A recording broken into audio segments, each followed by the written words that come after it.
Hello everyone, welcome back to my channel ASL pharma coaching. Friends, आज की इस video में डिस्कस करने वाले हैं फार्माकोलॉजी फर्स्ट, जिसका सब्जेक्ट कोड है बीपी 404T।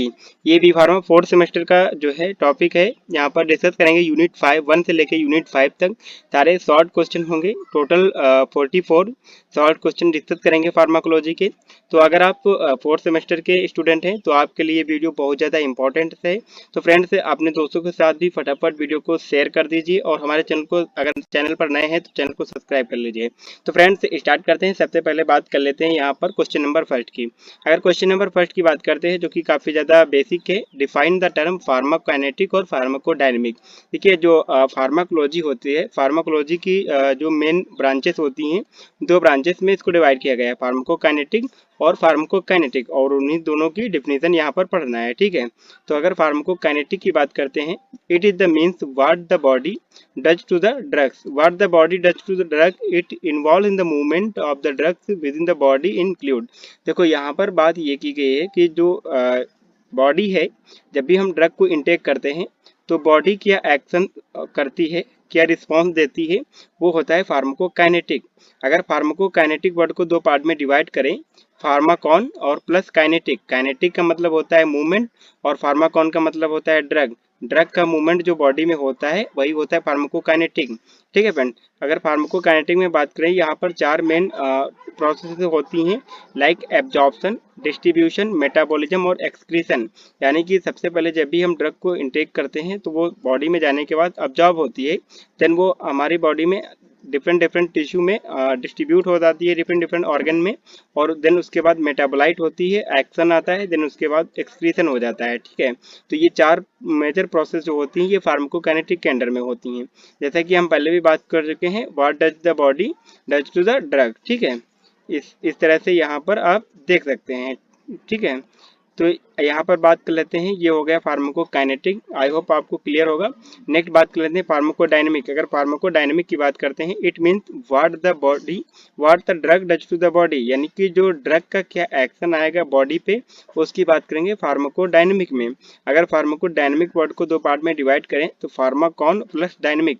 डायनेमिक का मतलब होता है एक्शन मैकेनिज्म और फार्माकॉन का मीन्स होता है ड्रग, यानी कि ड्रग का क्या एक्शन आएगा उसकी जो स्टडी करते हैं, दिस इज कॉल्ड फार्माकोडायनेमिक। ठीक है, it is the study of the drug, there is the mechanism of action. यहाँ पर मैकेनिज्म ऑफ एक्शन की स्टडी करते हैं, फार्माकोलॉजिकल एक्शन क्या आ रहा है ड्रग का उसकी स्टडी करते हैं, और साथ ही साथ जो एडवर्स इफेक्ट आते हैं, यानी जितने भी एक्शन आते हैं ड्रग से, वो सारी स्टडी जो करते हैं फार्माकोडायनेमिक में करते हैं। ठीक है, यहाँ पर इसका मतलब यही होता है कि मैकेनिज्म ऑफ एक्शन की स्टडी करना, दिस इज कॉल्ड फार्माकोडायनेमिक। ठीक है, यहाँ पर what the drug does to the body, यानी कि ड्रग का क्या एक्शन आएगा बॉडी पे। यहाँ पर जो है डच की स्पेलिंग जो है मिस्टेक हो गई है, DOE एस। ठीक है फ्रेंड, इसको सही कर लीजिएगा। नेक्स्ट बात कर लेते हैं, ये हमारा फार्माकोकाइनेटिक और फार्माकोडायनेमिक हो गया। ये डिफिनेशन 2 मार्क्स में पूछी जा सकती है, अगर लॉन्ग क्वेश्चन में आ रही है तो उसमें भी आप लिख दीजिए। ठीक है, नेक्स्ट क्वेश्चन की तरफ बात करते हैं, क्वेश्चन नंबर 2। क्वेश्चन नंबर 2 यहाँ पर होने वाला है, define the term orphan drug. Orphan drug की बात करेंगे, यहाँ पर क्या होती है। अगर सिंपली ड्रग की बात करते हैं तो ड्रग क्या होती है, जो डायग्नोसिस ट्रीटमेंट के लिए यूज की जाती है, दिस इज कॉल्ड ड्रग। अगर ऑर्फन ड्रग की बात करते हैं, orphan drug is a drug intended for use, diagnosis, treatment and prevention of the rare disease। जो रेयर डिसीज होती हैं, रेयर डिसीज का मतलब ये होता है ऐसी डिसीजेज जो बहुत कम लोगों को होती हैं, यानी कि पूरी कंट्री में जो होता है या फिर पूरे वर्ल्ड में बहुत कम लोगों की होती हैं, उनके लिए जो स्पेशल ड्रग्स बनाई जाती हैं उसमें बहुत ज़्यादा प्रॉफिट भी नहीं होता है कंपनी को। बट रेयर डिसीज जो होती हैं बहुत ज़्यादा, जैसे लाखों में एक ऐसी ड्रग जो होती हैं वो रेयर ड्रग्स होती हैं, बनाई जाती हैं उनके लिए, रेयर डिसीज के लिए। ठीक है, तो ऑर्फन ड्रग डिसीज की अगर बात करते हैं तो यहाँ पर रेयर डिसीज आती हैं, are neglected condition for the treatment और द नॉट कंसीडर प्रॉफिटेबल, यानी कि ये जो ट्रीटमेंट किया जाता है ऑर्फन डिसीजेज का, इसमें प्रॉफिट नहीं होता है क्योंकि स्पेशल ड्रग बनाना पड़ता है इसके लिए। Due to their cost develop limited patient population, यानी कि बहुत कम लोगों को रेयर डिसीजेस होती हैं और उनके लिए जो ड्रग यूज की जाती हैं वो ऑर्फन ड्रग्स होती हैं।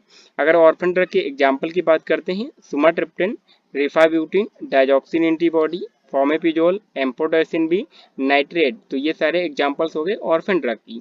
तो आई होप आपको ऑर्फन ड्रग्स का सारा कुछ जो है नोट्स क्लियर होगा। नेक्स्ट बात कर लेते हैं, define the term essential drug. ये भी काफ़ी ज़्यादा इंपॉर्टेंट है, ये लॉन्ग क्वेश्चन भी पूछा जा चुका है समटाइम्स। अगर इसेंशियल ड्रग की बात करते हैं, essential medicine are those satisfy the priority health care of the population, यानी कि जो पॉपुलेशन होती है उसको बहुत ज़्यादा नीड्स होती है, प्रायोरिटी पे रखते हैं, सबसे पहले इसेंशियल ड्रग्स यूज की जाती है, जो कि पेशेंट के लिए, जो पेशेंट है, पॉपुलेशन है, उसके लिए इसेंशियल होती है, बहुत ज़्यादा आवश्यक होती है। लाइक जैसे एग्जांपल की बात करते हैं यहाँ पर, adrenaline for the anaphylactic reaction, anaphylactic reaction के लिए एड्रेनालिन को यूज किया जाता है।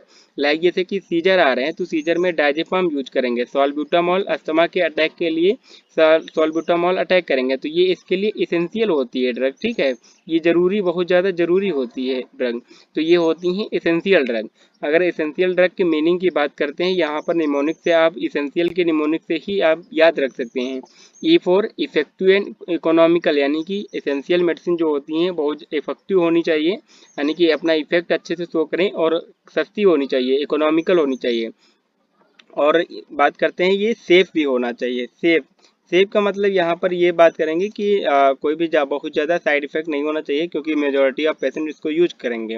As for single drug formulation, mostly जो है ड्रग का फार्मूलेशन जो होता है सिंगल होना चाहिए, क्योंकि एक ही ड्रग का कम्बो एपीआई जो होता है एक में हो, ठीक है, ये ऐसा नहीं कि 2-4 एपीआई मिला दें, 2-4 एपीआई मिला दोगे तो फिर वो ड्रग का कॉस्ट भी बढ़ जाएगा और उसके साइड इफेक्ट वगैरह भी बढ़ने के चांसेस रहेंगे।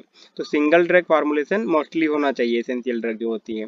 वहीं पे ई फोर बात करती हैं, environmental factor once also consider the making the choice, यानी इन्वायरमेंटल फैक्टर को बनाते देखते हुए इसको चॉइस में रखेंगे इसेंशियल ड्रग को। And for needed by the majority of population, यानी कि बहुत सारी पॉपुलेशन जो होती है, मोस्टली होता है इसेंशियल ड्रग जो होती हैं नीड होती हैं। They must be available in the all time, essential drug जो होती हैं ऑल टाइम अवेलेबल होना चाहिए, ठीक है।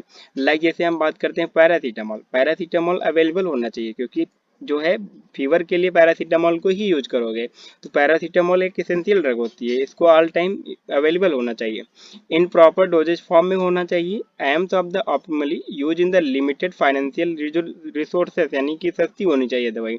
लिस्ट ऑफ एसेंशियल ड्रग जो कि बनाई जाती है locally with the help of the WHO model list, यानी कि एक एसेंशियल ड्रग की WHO वर्ल्ड हेल्थ ऑर्गेनाइजेशन के द्वारा एक लिस्ट दी जाती है एसेंशियल ड्रग की। वही जो अलग अलग कंट्रीज होती हैं अपनी खुद की एक एसेंशियल ड्रग लिस्ट बनाती है उसकी हेल्प से, यानी कि जो WHO वाली बड़ी की एक लिस्ट आती है एसेंशियल ड्रग की, उसकी हेल्प से अलग अलग कंट्री जो होती है अपना एक लिस्ट बनाती है। तो आई होप आप लोगों को एसेंशियल ड्रग से रिलेटेड सारा कुछ डाउट क्लियर हो गया होगा। नेक्स्ट क्वेश्चन की बात करते हैं, क्वेश्चन नंबर बात करते हैं 4। क्वेश्चन नंबर 4 की अगर बात करते हैं, define the cross tolerance with example. Cross tolerance क्या होता है, यहाँ पर बात करते हैं, repeated doses of the drugs given category confirm the tolerance not only to drug being used also other drugs same structure and mechanistic category, this effect is known as the cross tolerance। तो यहाँ पर इसकी बात करते हैं, जैसे कि जब हम कोई भी ड्रग को रिपीटेड बार बार एक ही ड्रग को यूज करते हैं तो वहाँ पर क्या होता है, टॉलरेंस हो जाता है, ठीक है। बट यहाँ पर बात कर लेते हैं कि जैसे कि कोई ड्रग्स है सेम स्ट्रक्चर उसका है और मैकेनिस्टिक कैटेगरी भी सेम है उसकी, तो ये जो इफेक्ट देखने को मिलेगा वो क्रॉस टॉलरेंस इफेक्ट देखने को मिलेगा। फॉर एग्जांपल आप यहाँ पर देख पा रहे हैं कि क्रॉस टॉलरेंस हैज बीन अब demonstrated between the alcohol and nicotine. Alcohol और निकोटीन दोनों एक दूसरे के क्रॉस इफेक्ट देखने को मिलेगा, क्रॉस टॉलरेंस, ठीक है। तो ये इसका एग्जाम्पल्स हो गए। आई होप आपको टॉलरेंस क्लियर होगा। नेक्स्ट बात कर लेते हैं क्वेश्चन नंबर 5 यहाँ पर जो होने वाला है। क्वेश्चन नंबर 5 है, what is the effect of acidification of urine excretion in of acidic and basic drug. Acidic drug और बेसिक ड्रग का क्या जो होता है, यहाँ पर एक्सक्रीशन कैसे होता है यूरिन का, वहाँ पर बात करेंगे। अगर urinary pH has been significant impact of excretion, यानी कि जो यूरिन का पीएच होता है वो बहुत ज़्यादा इफेक्ट करता है जो ड्रग्स होती है उसके एक्सक्रीशन के लिए। Drug ionization changes depending on the alkaline और एसिडिक एनवायरनमेंट, यानी कि जो ड्रग का आयोनाइजेशन होता है, जो आयोनाइजेशन फॉर्म में डिजॉल्व होकर ड्रग आती है वो डिपेंड करता है एल्कलाइन मीडियम है या फिर एसिडिक मीडियम है। Increase excretion occurs with the weakly acidic drug in basic medium. अगर बात करते हैं जो वीकली एसिडिक ड्रग अगर होगी तो वो बेसिक मीडियम में आयोनाइज होगी और एक्सक्रीट होगी, ठीक है। एंड वीकली बेसिक ड्रग जो होगी वो एसिडिक यूरिन के द्वारा जो है, एसिडिक यूरिन का पीएच जब एसिडिक होगा तब ये एक्सक्रीट होगी। तो इस तरह से यहाँ पर जो है एक्सक्रीशन होता है, एसिडिफिकेशन इफेक्ट रहता है यहाँ पर कि acidification basic drug acidic medium में एक्सक्रीट आउट होगी। आयन ट्रैपिंग भी बोलते हैं इसको, ठीक है। In the presence of sodium bicarbonate urine is alkaline more excretion of acidic drug, यानी कि जो अगर bicarbonate sodium bicarbonate ion present है यूरिन में तो वहाँ पर क्या होगा कि यूरिन का पीएच जो होता है एल्कलाइन मीडियम में होगा। एल्कलाइन मीडियम में अगर होगा तो एसिडिक ड्रग का एक्सक्रीशन जो है ज़्यादा होगा यहाँ पर, ठीक है। नेक्स्ट बात कर लेते हैं जो ड्रग्स होती हैं यूरिन का पीएच, जैसे कि यहाँ पर स्ट्रक्चर में आप देख पा रहे हैं पीएच 8 है, यानी कि पीएच जो है बेसिक है। लेस नॉन आयोनाइज ड्रग होगी जो बेसिक ड्रग होगी, बट यहाँ पर जो एसिडिक ड्रग होगी वो मोर आयोनाइज होगी और यूरिन के थ्रू एक्सक्रीट आउट हो जाएगी, ठीक है। यहाँ पर बात की गई कि जैसे कि पीएच ब्लड का पीएच जो है 7.4 है तो वीक एसिडिक ड्रग यहाँ से एक्सक्रीट आउट होगी। इसी तरह बात करते हैं जो most of the acidic drugs will be eliminated into the urine. कहते हैं कि जैसे कि ये जो एसिडिक बेसिक पीएच है, बेसिक पीएच अगर है तो आयोनाइज भी ज़्यादा होगी ड्रग और इसके साथ में क्या होगा कि मोर जो है एक्सक्रीट आउट हो जाएगी। बट अगर बेसिक पीएच पे जो एसिडिक ड्रग है वो होगी तो वो नॉन आयोनाइज होगी और एक्सक्रीट भी नहीं होगी।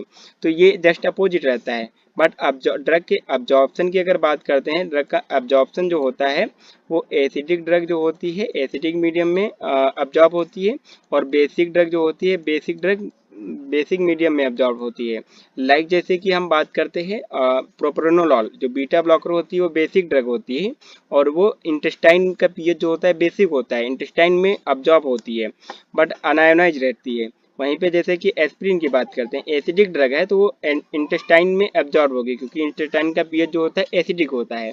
बट तो इस तरह से ये होता है एब्जॉर्प्शन और एक्सक्रीशन जस्ट इसका अपोजिट हो जाता है कि एसिडिक ड्रग बेसिक मीडियम में एब्जॉर्ब एक्सक्रीट आउट होगी और बेसिक ड्रग जो होगी एसिडिक मीडियम में एक्सक्रीट आउट होगी। यूरिन का पीएच जब एसिडिक होगा तो बेसिक ड्रग एक्सक्रीट आउट होगी। तो इस तरह से ये होता है एसिडिफिकेशन का इफेक्ट इन यूरिन एक्सक्रीशन में। तो आई होप आपको ये क्लियर होगा।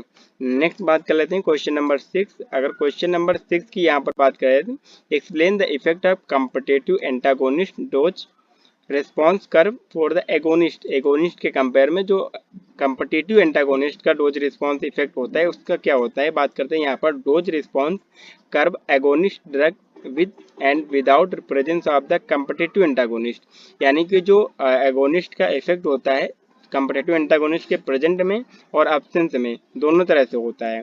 In the process presence of the competitive antagonist achievement of the same effect originally achieved by the G50 agonist by the itself require and the agonist concentration 100-fold of the higher increase। अगर यहाँ पर बात करते हैं जो normally अगर agonist को use कर रहे हैं तो उसका इफेक्ट देखने को मिलेगा। इस स्ट्रक्चर से आप समझिए यहाँ पर परसेंट ऑफ मिनिमम इफेक्ट कितना मिल रहा है और कंसंट्रेशन कितना है ड्रग का। अगर नॉर्मली एगोनिस्ट सिर्फ एगोनिस्ट प्रेजेंट है तो एगोनिस्ट का इफेक्ट आप देख रहे हैं कि लो डोज पे इफेक्ट देखने को मिल गया एगोनिस्ट में। बट अगर कॉम्पिटिटिव एंटागोनिस्ट प्रेजेंट है तो वो साथ ही साथ एंटागोनाइज कर रहा है, कंपीट कर रहा है एगोनिस्ट के साथ में, तो उसका लो डोज में इफेक्ट मिल रहा था एगोनिस्ट का, कंपैरेटिव एंटागोनिस्ट के साथ में डोज बढ़ा कर देना पड़ेगा तब जाके ये इफेक्ट देखने को मिलेगा यहाँ पर सेम, ठीक है। तो इस तरह से ये डोज कर्व रिस्पॉन्स रहता है एंटागोनिस्ट कंपैरेटिव एंटागोनिस्ट के प्रेजेंस में एगोनिस्ट का। नेक्स्ट क्वेश्चन की तरफ बात करते हैं यहाँ पर क्वेश्चन नंबर 7। अगर क्वेश्चन नंबर 7 की बात करते हैं differentiate adverse event and adverse drug reaction ADR, इसका क्या डिफरेंशिएट रहता है। तो सबसे पहले बात कर लेते हैं एडवर्स इवेंट की। तो refer to the many unexpected and inappropriate occurrence at the time of drugs is used, whether of the no the events of associated with the administration of the drugs। कहने का मतलब यहाँ पर ये है adverse event का, यहाँ पर जो इफेक्ट देखने को मिलेगा अनएक्सपेक्टेड एंड इनअप्रोप्रिएट होगा, ठीक है, टाइम ऑफ ड्रग जब यूज करेंगे। वहीं पे not event associated with the administration of drug, कोई इवेंट एसोसिएट नहीं होगा, तो ये होता है adverse drug event. Next adverse drug reaction की अगर बात करते हैं, special types of adverse effect होता है ये positive relationship between the so, यानी कि ये रिलेशनशिप जो होता है सो होता है। ADRs are the only one types of the medication related harm, ठीक है, एक टाइप से मेडिकेशन से रिलेटेड हार्म होता है जो साइड इफेक्ट देखने को मिलते हैं, एडवर्स ड्रग रिएक्शन जो देखने को मिलती हैं, ठीक है। तो ये मेजर डिफरेंशिएट होता है adverse event and adverse drug reaction में। नेक्स्ट क्वेश्चन की तरफ बात करते हैं, क्वेश्चन नंबर 8 यहाँ पर जो है, वाई एट्रोपिन कंट्राइंडिकेटेड इन ग्लाकोमा, ग्लाकोमा के यूज में एट्रोपिन जो है कंट्राइंडिकेटेड रहती है, वाई, क्योंकि ग्लाकोमा के केस में होता क्या है, जो इंट्राऑकुलर प्रेशर रहता है वो इंक्रीज हो जाता है, ठीक है। आप इस तरह से स्ट्रक्चर में देख पा रहे हैं कि ये नॉर्मल आई है और ये ग्लूकोमा वाली आई है, जो इंट्राऑकुलर प्रेशर है ये इंक्रीज हो रखा है, ठीक है, इस तरह से। अगर बात करें यहाँ पर प्रोलॉन्ग यूज ऑफ एट्रोपिन, जब ज़्यादा समय तक एट्रोपिन को अगर यूज करोगे, eye drop lead to the local irritation cause करेगा, ट्रांसिएंट स्टिंजिंग कॉज करेगा, हाइपर एमिया कॉज करेगा, ओडेमा और कंजक्टिवाइटिस जैसी कंडीशन जो है कॉज कर देगा atropine. And increase the intraocular pressure, यहाँ पर मेजर तो यही पॉइंट है कि एट्रोपिन क्या करता है, इंट्राऑकुलर प्रेशर ऑलरेडी ग्लूकोमा में इंक्रीज हो जाता है, होता है, जो ग्लूकोमा कॉज करता है, और एट्रोपिन जो यूज करोगे ये और ज़्यादा इंक्रीज कर देगा इंट्राऑकुलर प्रेशर को। May occurs of the specially patient with closed angle glaucoma, जिसकी वजह से क्लोज्ड एंगल ग्लूकोमा भी कॉज हो सकता है। Hypersensitivity to the atropine not uncommon and may appear of skin rashes and conjunctivitis, ये hypersensitivity reaction जो है एट्रोपिन में कॉज हो सकती हैं, देखने को मिल सकती हैं। तो इस वजह से क्या होता है कि ये इंट्राऑकुलर प्रेशर इंक्रीज कर देता है एट्रोपिन, जिसकी वजह से इसको नहीं यूज किया जाता है, ठीक है। आई होप आपको ये प्रश्न क्लियर होगा। नेक्स्ट क्वेश्चन की तरफ बात करते हैं, क्वेश्चन नंबर यहाँ पर define term OTC and prescription drug, यानी कि ओवर द काउंटर ड्रग जो होती हैं और प्रिस्क्रिप्शन ड्रग जो होती हैं उनकी डेफिनेशन यहाँ पर लिखना है। अगर प्रिस्क्रिप्शन मेडिसिन की बात करते हैं, जो प्रिस्क्रिप्शन ड्रग्स होती हैं, prescription drugs is a pharmaceutical drug, एक तरह से फार्मास्यूटिकल ड्रग्स होती हैं जो legally require medical prescription to the dispense, यानी कि इन प्रिस्क्रिप्शन मेडिसिन जो होती हैं इनको डिस्पेंस करने के लिए फार्मेसी में एक मेडिकल प्रिस्क्रिप्शन की ज़रूरत होती है, जो कि आरएमपी के द्वारा दी जाती है, यानी कि जो हमारा आरएमपी होता है उसके द्वारा यहाँ पर दी जाती है, जो मेडिकल प्रैक्टिशनर होता है उनके द्वारा, जो डॉक्टर के द्वारा लिखा जाता है एक प्रिस्क्रिप्शन, और ये फार्मासिस्ट के लिए होता है। फार्मासिस्ट इसको प्रिस्क्रिप्शन के बिना जो है ये मेडिसिन को नहीं देगा, जो प्रिस्क्रिप्शन ड्रग होती हैं। फॉर एग्जाम्पल लाइक बात करते हैं anti depressant drugs and antibiotics, ये जितनी भी सेडेशन वाली ड्रग्स होती हैं उनको नहीं यूज कर सकते हैं, विदाउट प्रिस्क्रिप्शन नहीं डिस्पेंस कर सकते हैं, और जो एंटीबायोटिक्स होती हैं उनको भी नहीं कर सकते हैं, ठीक है। तो ये होता है प्रिस्क्रिप्शन मेडिसिन। नेक्स्ट बात करते हैं नॉन प्रिस्क्रिप्शन ड्रग, या फिर हम ओटीसी ड्रग्स बोलते हैं इनको, ठीक है। इनको ओटीसी ड्रग्स भी बोला जाता है और नॉन प्रिस्क्रिप्शन ड्रग भी बोला जाता है, ठीक है। ओटीसी का मतलब होता है ओवर द काउंटर मेडिसिन, यानी कि वो मेडिकल के काउंटर से डायरेक्टली हम परचेज कर सकते हैं। Drug that can be without doctor prescription, यानी डॉक्टर के प्रिस्क्रिप्शन को कोई रिक्वायरमेंट नहीं रहती है, लाइक जैसे स्ट्रेप्सिल, पैरासीटामोल, एंटासिड, इनो, आपने ये सारी चीज़ें यूज की होगी ड्रग्स, जैसे स्ट्रेप्सिल के लिए कोई आपको प्रिस्क्रिप्शन की जरूरत नहीं पड़ती है, लाइक पैरासीटामोल, एंटासिड, इनो लेने के लिए आपको कोई प्रिस्क्रिप्शन की जरूरत नहीं पड़ी होगी आपने अगर परचेज किया होगा। तो इस तरह से ये non prescription drug OTC drugs होती हैं और प्रिस्क्रिप्शन ड्रग्स होती हैं। आई होप आपको ये क्लियर होगा डिफरेंस। नेक्स्ट बात कर लेते हैं define bio availability. Bio availability क्या होती है उसको डिफाइन करना है। It is the fraction of the drugs reaches the systemic circulation, यानी कि जब भी हम ड्रग्स को इंटेक करते हैं बॉडी में तो वो कुछ ड्रग जो होती है फ्रैक्शन हो जाता है ड्रग का, लाइक जैसे फर्स्ट पास मेटाबॉलिज्म हुआ, तो इस तरह से उसके बाद जो जितनी भी ड्रग बचती है वो ब्लड सिस्टमिक सर्कुलेशन यानी ब्लड में इंटर करती है सर्कुलेशन में, वो होता है उसकी बायो अवेलेबिलिटी। फॉर एग्जाम्पल बात करें यहाँ पर, जैसे 100 यूनिट जो है ड्रग को एडमिनिस्ट्रेट किया गया किसी भी बॉडी के रूट से, ठीक है।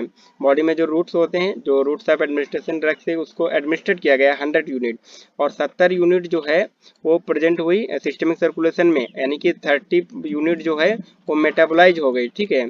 तो इसकी बायो अवेलेबिलिटी कितनी हुई, 70% हुई, क्योंकि 70% ड्रग जो है ये इंटर की है ब्लड सर्कुलेशन में, और 30% ड्रग जो है मेटाबोलाइज हो गई है। फर्स्ट बात मेटाबॉलिज्म हो गया उसका। अगर बायो अवेलेबिलिटी की बात करते हैं तो आईवी रूट जो होता है उसकी 100% होती है। लाइक जैसे बायो अवेलेबिलिटी हमने बात किया सिस्टमिक सर्कुलेशन में, तो आईवी रूट से क्या डायरेक्टली जो है सिस्टमिक सर्कुलेशन यानी कि ब्लड में इंटर किया जाता है, तो उसकी बायो अवेलेबिलिटी जो है 100% होती है। नेक्स्ट बात कर लेते हैं disintegration times and dissolution rate effect क्या होता है बायो अवेलेबिलिटी का अफेक्ट करता है, यानी कि जो जैसे कि डिसइंटीग्रेशन टाइम हुआ ड्रग का और डिसोल्यूशन टाइम हुआ वो अफेक्ट कर रहा है बायो अवेलेबिलिटी को। Calculated by the relating area under the curve and plasma concentration time IV routes and for the particular routes. तो यानी कि बात करते जैसे कि कैलकुलेट किया जाता है जो बायो अवेलेबिलिटी को एरिया अंडर द कर्व से, और जितने जो भी कंसंट्रेशन होगा आईवी रूट का, और उसको जो है डिवाइड करेंगे पार्टिकुलर जो भी रूट यूज करेंगे, लाइक जैसे ओरल रूल हो गया। तो इस तरह से बायो अवेलेबिलिटी का फार्मूला लिख सकते हैं, bioavailability equal to area under the curve, यानी कि एयूसी की बात कर रहे हैं, area under the curve oral drugs upon area under the curve IV drugs into 100, यानी कि इसको बायोअवेलेबिलिटी को परसेंट में निकाला जाता है। तो ये इसका फार्मूला होता है बायो अवेलेबिलिटी का। तो ये था क्वेश्चन नंबर 9 बायो अवेलेबिलिटी। इस डायग्राम के थ्रू आप समझिए बायो अवेलेबिलिटी को क्या होता है। बायो अवेलेबिलिटी जो भी डोज हम यूज करते हैं, जो भी डोज इनटेक किए बॉडी में, उसका होता है अब्जॉर्प्शन, ठीक है। अब्जॉर्प्शन होने के साथ साथ ये अब्जॉर्प्शन से पहले जो है हो जाता है इसका मेटाबॉलिज्म हो जाता है ड्रग्स का, ठीक है। कुछ मेटाबॉलिज्म हुआ ड्रग्स का, कुछ लीवर से मेटाबॉलिज्म हुआ ड्रग्स का। तो इस तरह से एक पोर्टल वेन प्रेजेंट होती है, पोर्टल वेन के थ्रू ड्रग्स का अब्जॉर्प्शन होता है, और जितनी भी ड्रग जो है सिस्टमिक सर्कुलेशन में आ जाती है वो होती है उसकी बायो अवेलेबिलिटी, ठीक है। तो ये था बायो अवेलेबिलिटी। नेक्स्ट बात कर क्वेश्चन नंबर 10 की अगर बात करते हैं define the term tachyphylaxis and idiosyncrasy. अगर यहाँ पर सबसे पहले बात कर लेते हैं टैकीफाइलैक्सिस क्या होता है। अगर टैकीफाइलैक्सिस की बात करते हैं, टैकीफाइलैक्सिस is the appearance progressive decrease in response, यानी कि प्रोग्रेसिवली क्या होता है रिस्पॉन्स जो डिक्रीज हो जाता है to give the dose after the repetitive administration, यानी कि रिपीटिव बार बार रिपीट करने के जो एडमिनिस्ट्रेशन किया जाता है ड्रग्स का, जिसकी वजह से प्रोग्रेसिव डिक्रीज हो जाता है, प्रोग्रेसिवली रिस्पॉन्स जो होता है ऑफ द फार्माकोलॉजिकल या फिर फिजियोलॉजिकल एक्टिव सब्सटेंस जो होता है उसका रिस्पॉन्स जो होता है जब रिपीट किया जाता है, बार बार एडमिनिस्ट्रेट किया जाता है, तो प्रोग्रेसिवली क्या होता है डिक्रीज हो जाता है। This is called tachyphylaxis. अगर आइडियोसिंक्रेसी की बात करते हैं, it refer to the genetically determined abnormal activity to the chemical, यानी कि ये आइडियोसिंक्रेसी में क्या होता है ये जेनेटिकली होता है, ठीक है। ये सभी पेशेंट में देखने को नहीं मिलता है, ये जेनेटिकली जो पेशेंट्स होते हैं बहुत कम पेशेंट में देखने को मिलता है, जो जेनेटिक पेशेंट डिसऑर्डर होगा और उसमें देखने को मिलेगा। इससे related the drugs interact with the sums of the unique future individual not found, यानी कि इंडिविजुअली जो होता है एक किसी पर जेनेटिकली जो होता है तो एक इंडिविजुअल पेशेंट में ही देखने को मिलेगा। Majority of subject that produce of the uncharacteristic reaction, ये अनकैरेक्टरिस्टिक रिएक्शन होती है, इसका कोई कैरेक्टरिस्टिक नहीं होता है, क्योंकि ये सभी पेशेंट में देखने को मिलता नहीं है, जो जेनेटिक होते हैं उन्हीं में देखने को मिलता है। Such types of the reaction is instructed individual particular genotypes, यानी कि हम बात करते हैं इंडिविजुअली और पार्टिकुलर जीनोटाइप्स में ये देखने को मिलता है, ठीक है। तो ये होता है टैकीफाइलैक्सिस और आइडियोसिंक्रेसी। यानी कि टैकीफाइलैक्सिस में हमने बात किया कि ये प्रोग्रेसिवली जो रिपीट करेंगे ड्रग को वो प्रोग्रेसिवली डिक्रीज हो जाएगा रिस्पॉन्स, और आइडियोसिंक्रेसी मतलब क्या होता है जेनेटिकली जो रिएक्शन देखने को मिलती है, ठीक है। नेक्स्ट क्वेश्चन की तरफ बात करते हैं, क्वेश्चन नंबर 11। यहाँ पर जो क्वेश्चन नंबर 11 है, define the term addiction. Addiction क्या होता है, एडिक्शन का मतलब होता है आदत लगना, ठीक है। Addiction is defined as the progressive chronic use of substance that is the causes the continue use of the despite of the serious health and social consequence। कहने का मतलब यहाँ पर ये है जब भी हम किसी भी ड्रग्स को यूज कर रहे होते हैं कंटिन्यूसली, और तो यहाँ पर क्या होता है कि जो जैसे ही उसको डिसकंटिन्यू करेंगे तो वहाँ पर उसके बिना जो है बहुत सारी सीरियस हेल्थ प्रॉब्लम्स आपको देखने को मिलेंगी, क्योंकि आपको जो है उसका एडिक्शन हो चुका है, उसकी आदत हो चुकी है, ठीक है। तो बहुत सारी प्रॉब्लम्स होगी, तो ये हमारा एडिक्शन होता है। The additive effect is may any combination of the substance that may be lethal भी हो सकता है। लाइक जैसे कि हम बात कर रहे हैं यहाँ पर सिगरेट, निकोटीन है। लाइक जैसे नींद वाली टैबलेट जो होती हैं उनको जब भी हम कंटिन्यूसली यूज करते हैं तो उनका एडिक्शन हो जाता है, और जब भी उनको हम जो यूज करना छोड़ देते हैं तो उनसे उनकी वजह से जो प्रॉब्लम्स होने लगती हैं। ठीक है फ्रेंड्स, तो यही होता है एडिक्शन। नेक्स्ट क्वेश्चन की तरफ बात करते हैं। Question number 12, differentiate between the MAO A inhibitor and MAO B inhibitor with the example. MAO A inhibitor mono amino oxidase एक एंजाइम होता है जिसको इनहिबिट करती है ड्रग्स और अपना एक्शन तो करती हैं, और इसी तरह माओ बी होता है।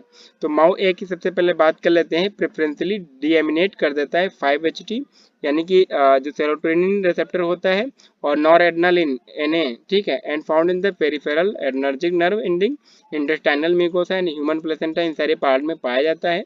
तो इनके माओ ए क्या होता है, इनहिबिटर जो इनहिबिट कर दिया जाएगा, अगर माओ ए को इनहिबिट कर दिया गया है इसको, तो ये इनका जो है एक्शन जो है डीएमिनेज हो जाएगा। ठीक है। अगर सेलेक्टिव माओ इनहिबिटर की बात करते हैं एग्जाम्पल्स की, तो मोक्लेबेमाइड और क्लोरगाइलिन ये एग्जाम्पल्स होते हैं ड्रग्स के। ये माओ ए इनहिबिटर ड्रग जो होती हैं मेनली डिप्रेशन में यूज की जाती हैं। ठीक है, तो ये हो गया माओ ए इनहिबिटर। अगर माओ बी इनहिबिटर की बात करते हैं, प्रेफरेंशियली ये डीएमिनेट कर देती हैं dopamine and found in the brain and platelet, जो कि ब्रेन में पाया जाता है। ठीक है। माओ बी क्या करती हैं, जैसे कि माओ बी होता है, इसको अगर इनहिबिट कर दिया गया तो ये डोपामीन के एक्शन को जो है डीएमिनेट कर देंगी। ठीक है। सेलेक्टिव माओ इनहिबिटर की अगर बात करते हैं तो यहाँ पर दो ड्रग्स आती हैं, सेलेजिलिन और रेसेजिलिन। ठीक है। इसके अगर यूजेस की बात करते हैं तो पार्किंसन में इसको यूज किया जाता है। अगर पार्किंसन में यूज करने के मतलब यहाँ पर ये होता है कि जो माओ जो होता है, माओ एंजाइम जो होता है, ये इसको डीएमिनेट कर रहा होता है एक्शन को। ठीक है। और जैसे ही माओ इनहिबिटर दे दिए तो माओ एंजाइम को इनहिबिट कर दिया, तो डोपामीन का एक्शन जो है बना रहता है। ठीक है, इस तरह से काम करती है। इसी तरह माओ ए इनहिबिटर भी काम करती हैं। ठीक है, तो ये डिफरेंशिएट होता है माओ ए इनहिबिटर और माओ बी इनहिबिटर में। ठीक है। नेक्स्ट क्वेश्चन की तरफ बात करते हैं। क्वेश्चन नंबर 13, जो क्वेश्चन नंबर 13 यहाँ पर, why pre anaesthetic medication is necessary during the surgery. जब भी कोई भी सर्जरी होता है तो सर्जरी से पहले कुछ मेडिसिन यूज करते हैं जिनको हम प्री एनेस्थेटिक ड्रग बोलते हैं।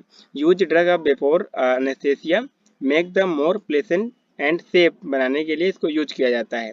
मेन जो एम होता है प्री एनेस्थेटिक ड्रग यूज करने का, रिलीफ एंजाइटी, एंजाइटी को रिलीव करने के लिए, एंटी एमेटिक यानी कि वोमिटिंग को रोकने के लिए, एसिडिटी को रोकने के लिए, अमनेसिया फॉर प्रिपरेटरी इवेंट के लिए, decrease the secretion of vehicle stimulation के लिए, सप्लीमेंट ऑफ एनाल्जेसिक भी यूज की जाती है एक्शन के लिए, एनेस्थेटिक पोटेंशिएट करता है जो कि एनेस्थेसिया को जो इसके लिए नीड होता है। नेक्स्ट यहाँ पर हम बात कर लेते हैं कौन कौन सी ड्रग्स यूज करते हैं प्री एनेस्थेटिक मेडिसिन की। अगर प्री एनेस्थेटिक मेडिसिन की बात करते हैं तो टू रिलीव एंजाइटी, एंजाइटी को रिलीव करने के लिए यहाँ पर बेंजोडाइज़पिन यूज किया जाता है। ठीक है। वहीं पे सेक्रीशन, एसिडिक सेक्रीशन जैसे हुआ, जो सेक्रीशन को इनहिबिट करने के लिए यूज करते हैं वो ड्रग्स जो होती हैं लाइक एंटीकोलिनर्जिक एजेंट, लाइक जैसे एट्रोपिन और ग्लाइकोपाइरोलेट यूज करते हैं। To relieve the pre postoperative pain opioid analgesic, like जैसे कि मॉर्फिन एंड पैथेडिन, जो पेन होता है सर्जरी के दौरान उसको रोकने के लिए, जो रिलीफ के लिए यूज करते हैं अपॉइड एनाल्जेसिक, जो कि जैसे कि मॉर्फिन और थेडिन हो गया। For anti emetic drug, vomiting को रोकने के लिए जो ड्रग यूज करते हैं प्री एनेस्थेटिक एजा, जैसे मेटोक्लोप्रामाइड और domperidone. To relieve the decrease the acidity, acidity के लिए हम यूज करते हैं रेनिटिडिन, ओमेप्राजोल। वहीं पे जो hasten gastric emptying before the emergency surgery के लिए यूज करते हैं मेटोक्लोप्रामाइड और डोम्पेरिडोन। तो ये ड्रग्स जो होती हैं प्री एनेस्थेटिक ड्रग जो कि यूज करते हैं यहाँ पर। तो आई होप आपको प्री एनेस्थेटिक ड्रग क्यों यूज करते हैं आप ये डाउट क्लियर हो गया होगा। तो यहाँ पे बात कर लेते हैं क्वेश्चन नंबर 14 नंबर के क्वेश्चन की अगर बात करते हैं, जो कि what are the extrapyramidal side effect. Extrapyramidal side effect क्या होते हैं उसकी बात करते हैं। The term extrapyramidal effect describe the involuntary movement that can not control. यहाँ पर जो एक्स्ट्रा पैरामिडल इफेक्ट होते हैं ये इनवॉलंटरी मूवमेंट होते हैं जो कि आप खुद से कंट्रोल नहीं कर सकते हैं। ठीक है, ऐसे इफेक्ट देखने को मिलते हैं। This side effect is most common when taking the antipsychotic medication. जब भी एंटीसाइकोटिक साइकोसिस को रोकने के लिए जो मेडिसिन यूज करते हैं उनके केस में ये साइड इफेक्ट देखने को मिलते हैं। When you experience extrapyramidal effect moment that were ones of the voluntary happen without your control, यानी कि वॉलंटरी नहीं रहता है, इनवॉलंटरी रहता है, आपके कंट्रोल में नहीं रहता है। ठीक है, तो ये इफेक्ट होते हैं। जैसे कि हम एग्जाम्पल की बात करते हैं, akathisia, feeling restless like you can not sit still. Dystonia हो गया, when your muscle contract involuntary हो जाता है, मसल कॉन्ट्रैक्शन होने लगता है। लाइक जैसे कि पार्किंसन का कॉज हो जाता है, सिम्टम जैसे सिमिलर पार्किंसोनिज्म, यहाँ पर भी इनवॉलंटरी कंट्रोल रहता है और लगातार क्या रहता है कि जो मसल का कॉन्ट्रैक्शन होता रहता है। ठीक है, तो इस तरह से ये होता है, एक्स्ट्रा पैरामिटल इफेक्ट देखने को मिलते हैं in the case of antipsychotic medicine जब यूज करते हैं। तो ये क्वेश्चन नंबर 14। नेक्स्ट क्वेश्चन की बात करते हैं, क्वेश्चन नंबर 15 की अगर बात करें यहाँ पर जो भी describe the short notes on the tolerance. Tolerance की बात करें तो टॉलरेंस जो होता है refer the requirement of higher dose of drug compare to the therapeutic dose order to get optimum response. किसी भी रिस्पांस को गेन करने के लिए यहाँ पर जो नॉर्मल डोज में रिस्पांस मिल रहा था ड्रग का, अगर टॉलरेंस हो गया ड्रग का तो वहाँ पर नॉर्मल से जो है हायर डोज में ड्रग को इंटेक करना पड़ेगा वही सेम रिस्पांस के लिए। ठीक है, तो ये होता है टॉलरेंस। टॉलरेंस का रीजन क्या होता है? टॉलरेंस डेवलप होता है when we take up the drugs medicine frequently interval rapid after the some times use कर रहे हैं drug and the dose we was tolerated, our body में टॉलरेट हो जाएगा। अगर लंबे समय तक कोई भी ड्रग्स यूज कर रहे हैं लगातार तो टॉलरेट कर जाएगी बॉडी। ठीक है, does which not able to the produce the same effect was given earlier, और उस डोज पे क्या होगा, सेम इफेक्ट देखने को नहीं मिलेगा, जिसकी वजह से आपको डोज जो है इंक्रीज करना पड़ेगा, तब वही सेम इफेक्ट देखने को मिलेगा। तो यही मेन रीजन होता है जो टॉलरेंस का, क्योंकि लगातार जब कोई भी एगोनिस्ट यूज करते हैं, ड्रग यूज करते हैं तो उसका टॉलरेंस हो जाता है। नेक्स्ट बात कर लेते हैं, tolerance can be two types. Tolerance जो होता है टू टाइप्स का होता है, लाइक अक्यूट टॉलरेंस और क्रोनिक टॉलरेंस। अक्यूट की बात करते हैं, it develop the very fast, ये बहुत फास्टली जो होता है डेवलप होता है, लाइक जैसे कि टैकीफाइलेक्सिस टू एफेड्रिन की बात करते हैं। वहीं पे अगर क्रोनिक टॉलरेंस की बात करें तो develop over the periods of the times, इसको डेवलप होने में टाइम लगता है। Of the three types of the based on mechanism development, अगर क्रोनिक टॉलरेंस जो होता है इसको डेवलप करने के लिए तीन मेन मैकेनिज्म होते हैं, जो कि जैसे कि फर्स्ट मैकेनिज्म की बात करते हैं फार्माकोडायनेमिक टॉलरेंस होता है, जैसे कि बात करते हैं सेलुलर एडाप्टेशन, जो सेल जो होती है एडाप्ट करती है, फॉर एग्जांपल जैसे मॉर्फिन। नेक्स्ट बात कर लेते हैं फार्माकोकाइनेटिक टॉलरेंस, फार्माकोकाइनेटिक में डिस्पोजिशन होता है ड्रग का, जैसे कार्बामाजेपिन। अब नेक्स्ट थर्ड की both pharmacokinetic and pharmacokinetic like जैसे अल्कोहल। तो इस तरह से ये दो टाइप्स का टॉलरेंस होता है। ये काफ़ी ज़्यादा इंपॉर्टेंट है, लॉन्ग क्वेश्चन में भी पूछा गया है तो मैंने इसको थोड़ा ज़्यादा डिस्क्राइब कर दिया है। नेक्स्ट बात कर लेते हैं यहाँ पर क्वेश्चन नंबर 16 की अगर बात करें तो क्वेश्चन नंबर 16 जो होने वाला है, discuss the different factor modifying the drugs. Drugs को मॉडिफाई करने के लिए कौन कौन से फैक्टर जो होते हैं अफेक्ट करते हैं। तो लाइक बात कर लेते हैं, रूट ऑफ एडमिनिस्ट्रेशन हो गया, आप किस रूट से ड्रग को एडमिनिस्ट्रेट कर रहे हैं बॉडी में। इसी तरह rate of degree of absorption, वो कितनी फास्टली जो है किस डिग्री में एब्जॉर्प्शन हो रहा है और कितना उसका एलिमिनेशन हो रहा है ड्रग का। और इफेक्ट ऑफ अदर ड्रग, कोई अदर ड्रग प्रेजेंट है तो उसका भी इफेक्ट देखने को मिलेगा। ड्रग का टॉलरेंस होगा तो वो भी अफेक्ट करेगा ड्रग को। नेक्स्ट बात कर लेते हैं, आइडियोसिनक्रेसी, एलर्जी, डिसीज कंडीशन कोई है तब भी ड्रग्स अफेक्ट करेगी। ठीक है, तो इस तरह से डिफरेंट फैक्टर्स होते हैं मॉडिफाइंग ड्रग्स। नेक्स्ट बात कर लेते हैं क्वेश्चन नंबर 17 की। क्वेश्चन नंबर 17 की अगर बात करें तो यहाँ पर क्वेश्चन है, explain the mechanism of action of local anaesthetic, यानी कि एलए जो होता है लोकल एनेस्थेटिक, उनके मैकेनिज्म ऑफ एक्शन की बात करना है, वो कैसे काम करती हैं। अगर लोकल एनेस्थेटिक की बात करते हैं, जो produce the anaesthesia inhibiting the excretion of nerve ending, blocking the conduction of the peripheral nerve, जो पेरिफेरल नर्व होती है वहाँ पर जो कंडक्शन होता है उसको ब्लॉक कर दिया जाता है लोकल एनेस्थेसिया के द्वारा। This achieve the anaesthesia reversibly binding to the inactivating of the sodium channel, जो यहाँ पर सोडियम चैनल प्रेजेंट होते हैं उनको एक्टिवेट कर दिया जाता है रिवर्सिबली। यानी रिवर्सिबली का मतलब होता है ये कुछ समय के बाद अगेन वैसे प्रोसेस में आ जाएंगी और ये अगेन ये अपना एक्शन कम कर देंगी, ठीक है। रिवर्सिबली अगर लॉस कर देंगी तो ये पैरालिसिस जैसी कंडीशन हो जाएगी। तो ये इरिवर्सिबली नहीं होता है, ये रिवर्सिबली ही ब्लॉक करती हैं सोडियम चैनल को। लाइक जैसे यहाँ पर स्ट्रक्चर में आप देख पा रहे हैं, ये एक्स्ट्रा सेलुलर एरिया है।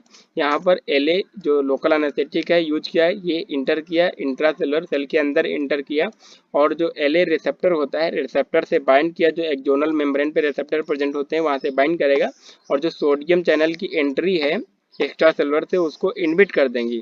और जैसे इंट्रा सेलुलर की जो एक्स्ट्रा सेलुलर से सोडियम की एंट्री इनबिट होगी, तो जो भी रिस्पॉन्स जो होता है वो नहीं पहुंचेगा ब्रेन तक, उसको इनबिट हो जाएगा, ठीक है। तो ये इस तरह से काम करती है local anaesthetic medicine. Next question की बात करते हैं, क्वेश्चन नंबर 18 नंबर के क्वेश्चन की बात करते हैं। Demonstrate the synthesis storage release of adrenaline diagrammatically, ठीक है। एड्रेनालिन की अगर बात करते हैं तो एड्रेनालिन यहाँ से रिलीज होता है सिंपल सा, लाइक जैसे कि हमारे लीवर में जो है फेनाइल एलानिन जो कि टायरोसिन में कन्वर्ट होता है, वही टायरोसिन जो होता है, टायरोसिन कन्वर्ट होता है लीवोडोपा में, और लीवोडोपा कन्वर्ट होता है डोपामिन में। जैसे यहाँ पर टायरोसिन हाइड्रोक्सिलेज एंजाइम यूज हुआ, ठीक है, और डोपामिन डिकार्बोक्सिलेज एंजाइम होगा एल डोपा से डोपामिन में। फिर ये डोपामिन वेसिकल में आता है, वेसिकल में स्टोर होता है, और वेसिकल के अंदर ही ये कन्वर्ट होता है नॉर एड्रेनालिन में। फिर नॉर एड्रेनालिन से ये कन्वर्ट होता है एड्रेनालिन में कन्वर्ट हो जाता है, ठीक है। देन ये रिलीज होता है यहाँ पे जो न्यूरॉन होते हैं, और जो नर्व एंडिंग होती है यहाँ से जो रिलीज होता है जब भी कोई स्टिमुलाई आता है, और देन ये जो alpha receptor beta receptor present होते हैं बाइंड करता है और एक्शन तो करता है, ठीक है। और जितना भी एक्स्ट्रा अमाउंट में बचता है तो कॉम्ट और माओ एंजाइम जो होते हैं ये इसको इनहिबिट कर देते हैं, इसको मेटाबोलाइज कर देते हैं, ठीक है। और जो भी और कुछ जो है जो रीअपटेक हो जाता है अगेन वेसिकल में, ठीक है। तो ये अगेन ये रिस्टोर हो जाता है। तो इस तरह से जो एड्रेनालिन जो होता है वेसिकल में स्टोर रहता है, और ये रिलीज होता है और अपना एक्शन देता है, ये अगेन रीअपटेक हो जाता है कुछ अमाउंट में, और कुछ अमाउंट में क्या होता है ये मेटाबोलाइज हो जाता है, ठीक है। तो इस तरह से ये प्रोसेस चलती रहती है। यहाँ पर ड्रग्स भी यूज की जाती है, ये जैसे टायरोसिन हाइड्रोक्सिलेज एंजाइम यूज हुआ, यहाँ पर टायरोसिन से जो लीवोडोपा में कन्वर्जन हुआ, ये रेट लिमिटिंग स्टेप होता है, ठीक है। इसको टायरोसिन हाइड्रोक्सिलेज एंजाइम को इनहिबिट करने के लिए मीटायरोसिन ड्रग यूज करते हैं। डोपामिन डिकार्बोक्सिलेज को इनहिबिट करने के लिए कार्बिडोपा बेंजराजाइड, और यहाँ पर स्टोरेज को इनहिबिट करने के लिए रेसरपिन, और डोपामिन से नॉरएड्रेनालिन कन्वर्जन को डाइसल्फाम इनहिबिट करता है, और इसको रिलीज को इनहिबिट करने के लिए ग्वानिथिडीन और ब्रेटिनियम यूज किया जाता है, ठीक है। तो ये ड्रग्स भी यूज करते हैं यहाँ पर। आई होप आपको ये पूरा डायग्राम जो है समझ में आ गया होगा। नेक्स्ट बात कर लेते हैं क्वेश्चन नंबर 19 नंबर के क्वेश्चन की अगर बात करते हैं, enlist the drugs use in the open angle glaucoma. जो ओपन एंगल ग्लूकोमा में यूज करते हैं ड्रग, उनकी बात करते हैं। अगर ग्लूकोमा की बात करते हैं, दो टाइप्स का होता है, ओपन एंगल और close angle glaucoma. Close angle glaucoma में मोस्टली जो ड्रग यूज करते हैं वो काम नहीं करती हैं, ठीक है। मोस्टली यहाँ पर सर्जरी की रिक्वायरमेंट हो जाती है, ठीक है। तो जो भी drugs close open angle glaucoma भी यूज करेंगे, तो यहाँ पर हमने बात किया था इंट्रा ऑकुलर जो प्रेशर था, इंट्रा ऑकुलर प्रेशर वो इंक्रीज हो जा रहा था, ठीक है। इंट्रा ऑकुलर प्रेशर, तो इंट्रा ऑकुलर प्रेशर जो फ्लूइड है उसको कम करेगा, जिसकी वजह से जो है ट्रीटमेंट होगा ग्लूकोमा का। तो सबसे पहले क्या करना है, एक्वस का जो सेक्रीशन हो रहा है यानी कि फ्लूइड का, उसको डिक्रीज कर देना है। उसको डिक्रीज करने के लिए ड्रग्स यूज करेंगे यहाँ पर बीटा ब्लॉकर, अल्फा 2 एगोनिस्ट और कार्बोनिक एनहाइड्रेज इनहिबिटर। अगर बीटा ब्लॉकर की बात करते हैं तो यहाँ पर कार्डियो सिलेक्टिव लाइक जैसे बिटॉक्सोलॉल और लिवोबिटॉक्सोलॉल यूज करेंगे। नॉन सिलेक्टिव में टिमोलॉल, लिवोबिनोलॉल और कार्टियोलॉल, ये ड्रग्स यूज करेंगे beta blocker as a aqueous secretion decrease करने के लिए। अल्फा 2 एगोनिस्ट यूज करते हैं लाइक यहाँ पे ब्रोनोडिनिन और एप्राक्लोनिडिन यूज करते हैं। कार्बोनिक एनहाइड्रेज में एसिटाजोलामाइड, डोरजोलामाइड, ब्रेंजोलामाइड यूज करते हैं। नेक्स्ट ड्रग क्या होती हैं कि जो एक्वस का सेक्रीशन होता है वो आउटफ्लो इंक्रीज कर देती हैं, एक्वस को बाहर निकालने का काम करती हैं, आउटफ्लो इंक्रीज कर देती हैं। तो आउटफ्लो जो होता है दो टाइप से इंक्रीज होता है, एक ट्रेबुकुलर आउटफ्लो इंक्रीज होता है, एक यूवियो स्केलर आउटफ्लो इंक्रीज होता है। अगर ट्रेबुकुलर आउटफ्लो की बात करते हैं तो दो टाइप से ड्रग काम करती है, माइटोटिक और अल्फा 2 एगोनिस्ट। अल्फा 2 एगोनिस्ट में डिपिवेफ्रिन यूज करते हैं, और माइटोटिक में पिलोकार्पिन और फाइसोस्टिग्मिन यूज करते हैं, जो ट्रेबिकुलर आउटफ्लो को इंक्रीज करती हैं। यूवियोसैक्रल आउटफ्लो में लेटोनोप्रोस्ट और बीमेटोप्रोस्ट यूज की जाती हैं। तो ये आई होप आपको ग्लोकोमा में जो ड्रग यूज करती है उनका क्लासिफिकेशन आपको क्लियर होगा। यहाँ से क्वेश्चन पूछा जाता है तो आप इसको याद रखिए। नेक्स्ट क्वेश्चन की तरफ बात करते हैं, क्वेश्चन नंबर 20 नंबर के अगर क्वेश्चन की बात करें यहाँ पर कंपेयर तो जनरल एनेस्थेसिया और लोकल एनेस्थेसिया, इसको कंपेयर करना है।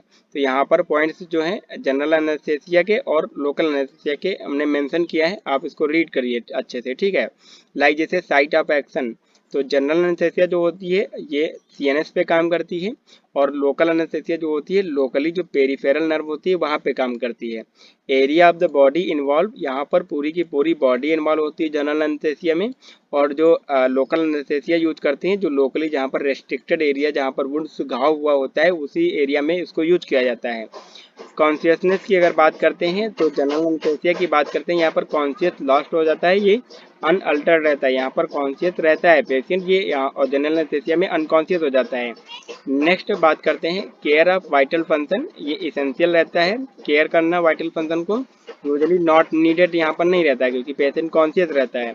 अगर फिजियोलॉजिकल ट्रैप की बात करते हैं तो हाई रहता है, ये लो रहता है।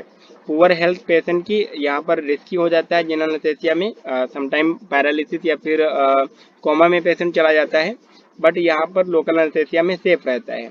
Use in the non competitive patient possible है, ये पॉसिबल नहीं है। मेजॉरिटी मेजर सर्जरी के लिए प्रेफर करते हैं हम जनरल एनेस्थेसिया को, किसी ऑर्गन की सर्जरी करना होता है तो जनरल एनेस्थेसिया को यूज किया जाता है। बट नॉर्मल अगर लोकली छोटी मोटी कोई सर्जरी करना होता है लाइक जैसे फोड़ा वगैरह निकल आता है, दाने छोटे हैं उनको अगर जनरल एनेस्थेसिया के लिए लाइक जैसे यहाँ पर तो इस तरह से यूज करते हैं लोकल एनेस्थेसिया को।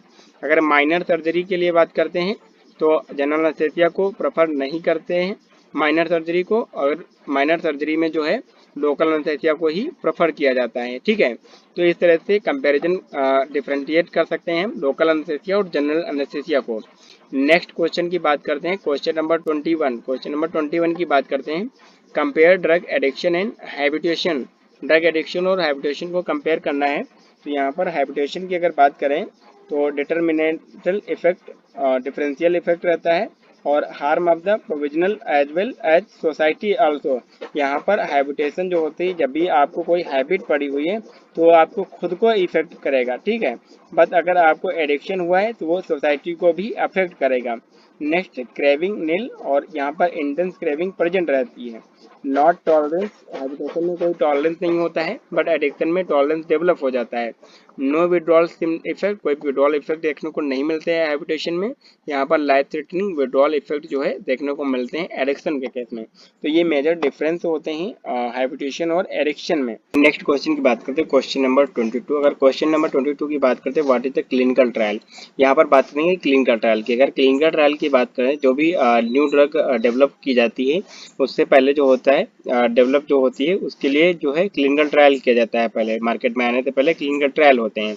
तो मेनली यहाँ पर क्लिनिकल ट्रायल के जो 5 फेज में क्लिनिकल ट्रायल किया जाता है, फेज 0, 1, 2, 3, 4, 5 फेज में जो है क्लिनिकल ट्रायल किया जाता है। अगर फेज 0 की बात करते हैं तो इसको माइक्रो डोजिंग नाम से जाना जाता है, माइक्रो डोजिंग स्टडी करते हैं इसमें। फेज 2 की यहाँ पर human pharmacology and safety study करते हैं।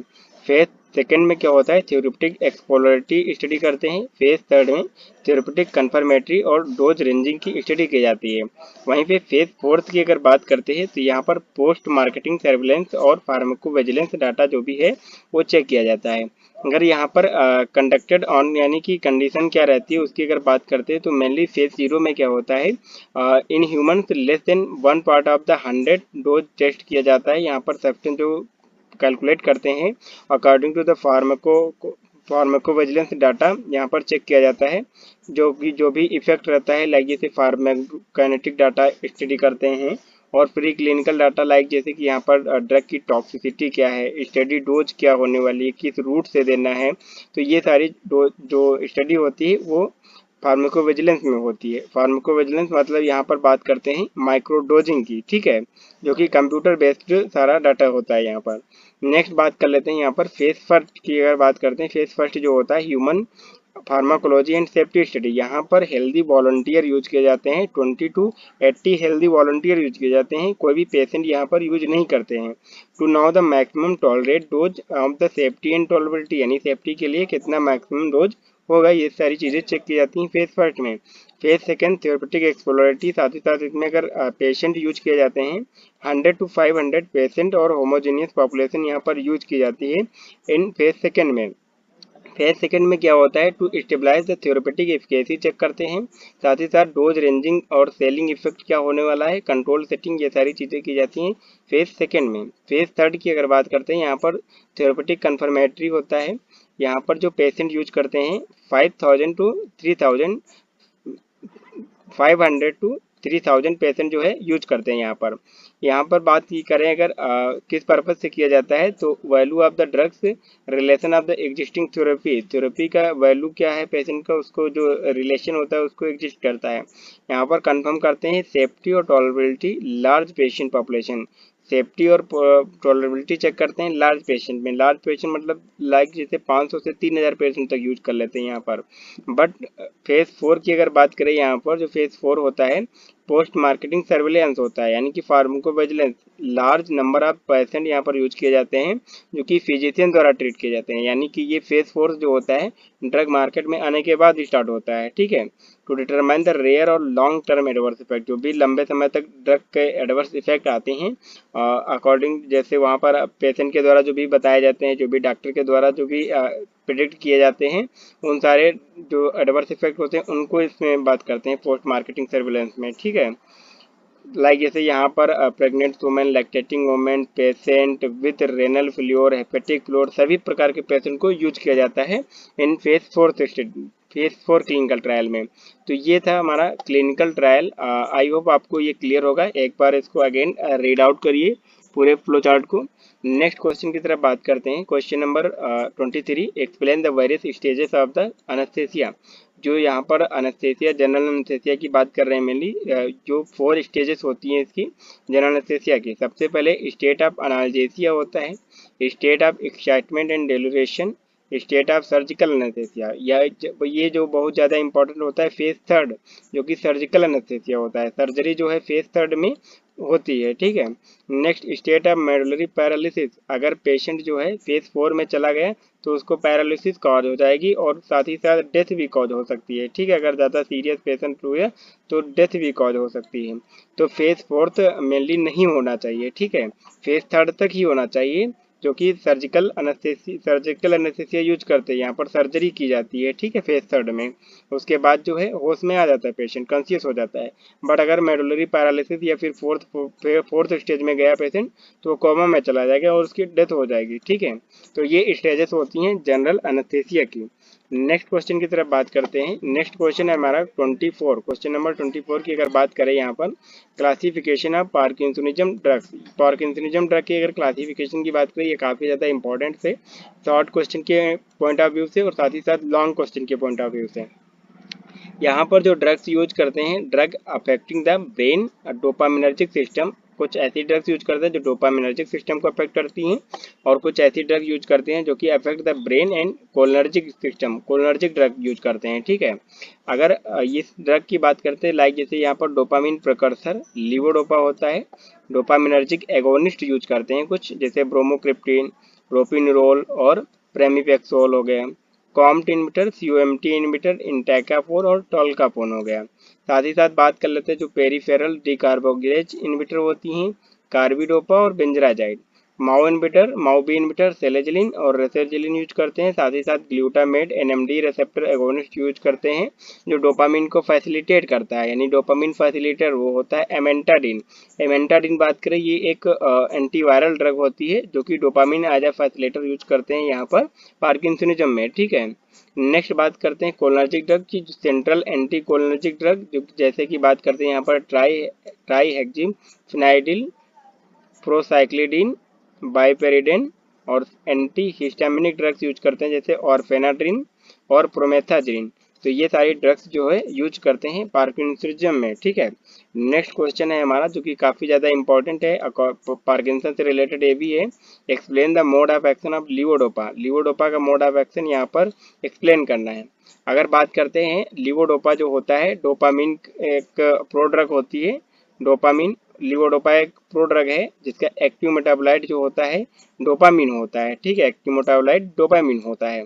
तो ये डोपामिन जो होता है ब्लड ब्रेन बैरियर जो होता है इसको क्रॉस नहीं कर पाता है, बट लीवोडोपा जो होता है इसको क्रॉस करता है, ठीक है। बट लीवोडोपा के साथ में जो है ड्रग्स यूज करते हैं पेरिफेरली लाइक टोल्कापोन और इंटोकापोन, जो कि कॉम्ट एंजाइम को इनहिबिट करते हैं। कॉम्ट एंजाइम क्या करता है, ये जो लीवोडोपा को होता है ये मेटाबोलाइट कर देता है पेरिफेरली, ये सेंट्रल तक पहुंचता नहीं है ब्रेन तक, ठीक है। तो इसलिए ये ड्रग भी साथ में देते हैं। साथ ही साथ डोपा डिकार्बोक्सिलेज एंजाइम होता है जो कि लीवोडोपा को अगेन डोपामिन में कन्वर्ट कर देता है। तो इसको इनहिबिट करने के लिए कार्बिडोपा बेंजराडाइन ये भी ड्रग साथ में यूज करते हैं, क्योंकि पेरिफेरली जो है डोपामिन लीवोडोपा इनहिबिट ना हो। और फिर ये क्या करता है, साथ में सारी ड्रग यूज करते हैं तो ये ब्लड ब्रेन बैरियर को क्रॉस कर जाता है। अब ब्लड ब्रेन बैरियर को क्रॉस करने के बाद ये जैसे ही ब्रेन में पहुंचता है यहाँ पर भी कॉम्ट एंजाइम और डोपा डिकार्बोक्सिलेज एंजाइम प्रेजेंट होते हैं। बट कॉम्ट एंजाइम जो होता है जो मेटाबोलाइट बनता है वो हमारे लिए यूजफुल नहीं होता है in the case of parkinsonism. तो इसलिए टोल्कापोन जो होता है पेरिफेरली और सेंट्रली दोनों तरह से काम कर रहा है, यहाँ पे काम कर रहा है और ब्रेन में भी काम कर रहा है, दोनों तरह से काम करेगा। ये कॉम्ट एंजाइम को यहाँ भी इनहिबिट करेगा। बट यहाँ पर लीवोडोपा से जब डोपामिन कन्वर्ट होगा तो इसको हमें यहाँ पर इनहिबिट नहीं करना है, क्योंकि हमें यहाँ पर ब्रेन में डोपामिन चाहिए था। क्योंकि पार्किंसन के केस में क्या होता है, डोपामिन का लेवल डिक्रीज हो जाता है। अब डोपामिन को ज़्यादा देर तक ब्रेन में रुकेगा तो अच्छा काम करेगा, इसलिए इसको मेटाबोलाइट होने के लिए अगेन ड्रग यूज करते हैं, कॉम्ट इनहिबिटर और माओ इनहिबिटर, ठीक है। तो अगेन ये ड्रग यूज करते हैं यहाँ पर। तो ये ओवरऑल मैकेनिज्म होता है लीवोडोपा का, ठीक है, कैसे काम कर रही है, कैसे ब्लड ब्रेन बैरियर को क्रॉस कर रही है, तो ये होता है, ठीक है। आई होप आपको क्लियर होगा मोड ऑफ एक्शन जो होता है लीवोडोपा का। नेक्स्ट क्वेश्चन की तरफ बात करते हैं, क्वेश्चन नंबर 26। अगर क्वेश्चन नंबर 26 की यहाँ पर बात करें, right the significant state signalling. ये एक तरह से रिसेप्टर होता है, जैक स्टेट एंजाइमेटिक रिसेप्टर। यहाँ पर बात करते हैं JAK STAT pathway, cytokinin receptor होता है। एंजाइमेटिक रिसेप्टर सिग्नलिंग एक्टिवेट करता है स्टेट्स को, which is the bind to the DNA and allow करता है transcription of gene involve in the immune cell division. Immune cell division में जो gene involve होती है उसके ट्रांसक्रिप्शन जो होता है उसको अलाउ करता है, ठीक है। Survival of the activation of recruitment, for example अगर बात करें यहाँ पर STAT first can be enable to transcription of gene को ट्रांसफर करने के लिए इनेबल रहता है। Inhibit the cell division and stimulate करता है इन्फ्लेमेशन को। यहाँ पर स्ट्रक्चर में अगर आप समझे तो ये कोई लिगेंड्स है, ये यहाँ पर जैक और जैक स्टेम जो रिसेप्टर्स है प्रेजेंट्स है, इस तरह से टारगेट जीन जो होता है इसको ट्रांसफर कर रहा है, ठीक है। तो ये इस तरह से काम करता है, इस तरह से इसका सिग्निफिकेंस होता है। नेक्स्ट क्वेश्चन की तरफ अगर बात करते हैं, क्वेश्चन नंबर 27 की यहाँ पर बात करते हैं, what do you mean by the को ट्रांसमिशन। अगर को ट्रांसमिशन की बात करें तो ये भी काफ़ी ज़्यादा इंपॉर्टेंट क्वेश्चन है। को ट्रांसमिशन क्या होता है, define here the control of the single target cell by the two more substance released from the one neuron in response to the same neuronal event. Dose is the experimental studies. यहाँ पर ये mainly बात किया गया को transmission का मतलब ये होता है कोई भी जो कंट्रोल किया जा रहा है सिंगल टारगेट सेल को, एक सिंगल टारगेट सेल को कंट्रोल किया जा रहा है जो भी किसी एक न्यूरॉन से जो है दो या दो से अधिक सब्सटेंस जो है रिलीज होके और रिस्पांस को करते हैं, ठीक है, न्यूरल इवेंट को। तो इस तरह से ये होता है को ट्रांसमिशन, यानी कि टू या मोर सब्सटेंस जो होते हैं रिलीज होते हैं और उसको जो है कंट्रोल करने का काम करते हैं, ठीक है, ये होता है। अगर बात करते हैं ये नर्व एंडिंग होती है, यहाँ से जो होता है जो सब्सटेंस या फिर न्यूरोट्रांसमीटर रिलीज होते हैं और बीच का जो पार्ट होता है ये सिनेप्टिक क्लेफ्ट होता है, ठीक है, इस तरह से। तो ये हो गया हमारा क्वेश्चन नंबर 27। नेक्स्ट क्वेश्चन की बात करते हैं, क्वेश्चन नंबर 28। अगर क्वेश्चन नंबर 28 की बात करते हैं, ये प्रीवियस ईयर पूछा हुआ क्वेश्चन है, write the clinical use of ritodrine और सॉल्ब्यूटामॉल, क्योंकि बहुत ज़्यादा इंपॉर्टेंट ड्रग है। अगर रिटोड्रिन की बात करते हैं तो it is use to prevent the premature labour और द प्री मेच्योर बर्थ। ये प्री मेच्योर बर्थ और प्री मेच्योर लेबर को जो है प्रिवेंट करता है। ये काम कैसे करता है, ब्लड फ्लो को ये इम्प्रूव कर देता है। Smooth muscle of the uterus, जो यूट्रस होता है फीमेल्स में, यूट्रस का जो ब्लड फ्लो होता है उसको जो है इम्प्रूव करता है, ठीक है। It help suppress the uterine contraction, uterine को कॉन्ट्रैक्शन करने में हेल्प करता है, उसको सप्रेस करता है, यूट्राइन कॉन्ट्रैक्शन को सप्रेस कर देता है। Thereby the delivering delaying the delivery, जिसकी वजह से डिलीवरी जो है डिले हो जाती है और प्रीमेच्योर बर्थ नहीं होता है। Decreasing the risk of miscarriage और and preventing the premature birth, ये सारी कंडीशन जो है इनको प्रिवेंट कर देता है, ठीक है। तो इस तरह से काम करता है रिटोड्रिन। अगर सॉल्ब्यूटामॉल की बात करते हैं तो ये जो यूज किया जाता है सिम्टम्स ऑफ अस्थमा के लिए और सीओपीडी के लिए, जो कि ऑब्स्ट्रक्टिव पल्मोनरी डिसीज होती है, ठीक है। यानी कि जिसको सांस की प्रॉब्लम होती है उसमें सॉल्ब्यूटामॉल यूज किया जाता है। इसका एक इनहेलर भी आता है जो कि अक्यूट अस्थमा में यूज किया जाता है, ठीक है। साथ ही साथ coughing, wheezing and feeling breathless, यानी सांस लेने में जब दिक्कत होती है तब भी इसको यूज करते हैं। तो इस तरह से ये सारे यूज होते हैं सॉल्ब्यूटामॉल के। अगर बात करें सॉल्ब्यूटामॉल वर्क कैसे करता है, तो relaxing the muscle the airways into the lungs which is the makes the easier to breathe, यानी कि ये जो मसल एयरवेज होती हैं, ट्रैकिया की बात करते हैं मेनली, वहाँ पर इन्फ्लामेशन होता है और वहाँ पर ब्लॉकेज जैसी कंडीशन होती है, तो जिसको ये नैरो हो जाती है ट्रैकिया, जिसकी वजह से ये ब्रीथ में प्रॉब्लम होती है ब्रीथ लेने में, तो ये क्या करती है उसको रिलैक्स कर देती हैं, ठीक है। रिलैक्स कर देती हैं और ब्रीथ लेने में इजी हो जाता है जिसकी वजह से, ठीक है। तो इस तरह से काम करता है सॉल्ब्यूटामॉल। तो ये आई होप आपको क्लिनिकल यूजेस जो है पता चल गया होगा रिटोड्रिन और सॉल्ब्यूटामॉल के। नेक्स्ट क्वेश्चन की तरफ बात करते हैं, क्वेश्चन नंबर 29। क्वेश्चन नंबर 29 की अगर बात करते हैं, write the mechanism of action vigabatrin. Vigabatrin ये जो एक ड्रग है एंटी एपिलेप्टिक ड्रग है जो कि एपिलेप्सी सीजर में यूज की जाती है, ठीक है। ये मोड ऑफ एक्शन पूछा गया है यहाँ पर, inhibiting the GABA degrading enzyme, जो गाबा को डिग्रेड करने वाला एंजाइम होता है गाबा ट्रांसएमिनेज एंजाइम, उसको ये इनहिबिट कर देती हैं और गाबा का जो है लेवल जो है बना रहता है बॉडी में, ठीक है, और अपना एक्शन करता रहता है। अगर बात करते हैं यहाँ पर नॉर्मली जो है गाबा जो होता है रिलीज होता है और ये क्या करता है, जो क्लोराइड चैनल होते हैं इनकी एंट्री को रोक करता है, ठीक है। साथ ही साथ ये विगाबैट्रिन क्या करता है, जो गाबा को इनहिबिट करने वाली ड्रग थी, जो गाबा को मेटाबोलाइट कर दे रही थी, गाबा ट्रांसमिनेज एंजाइम जो है इसको ये इनहिबिट कर देती है, ठीक है। तो इस तरह से काम करती है विगाबैट्रिन। नेक्स्ट क्वेश्चन की तरफ बात करते हैं, question number 30, what is diffusion hypoxia.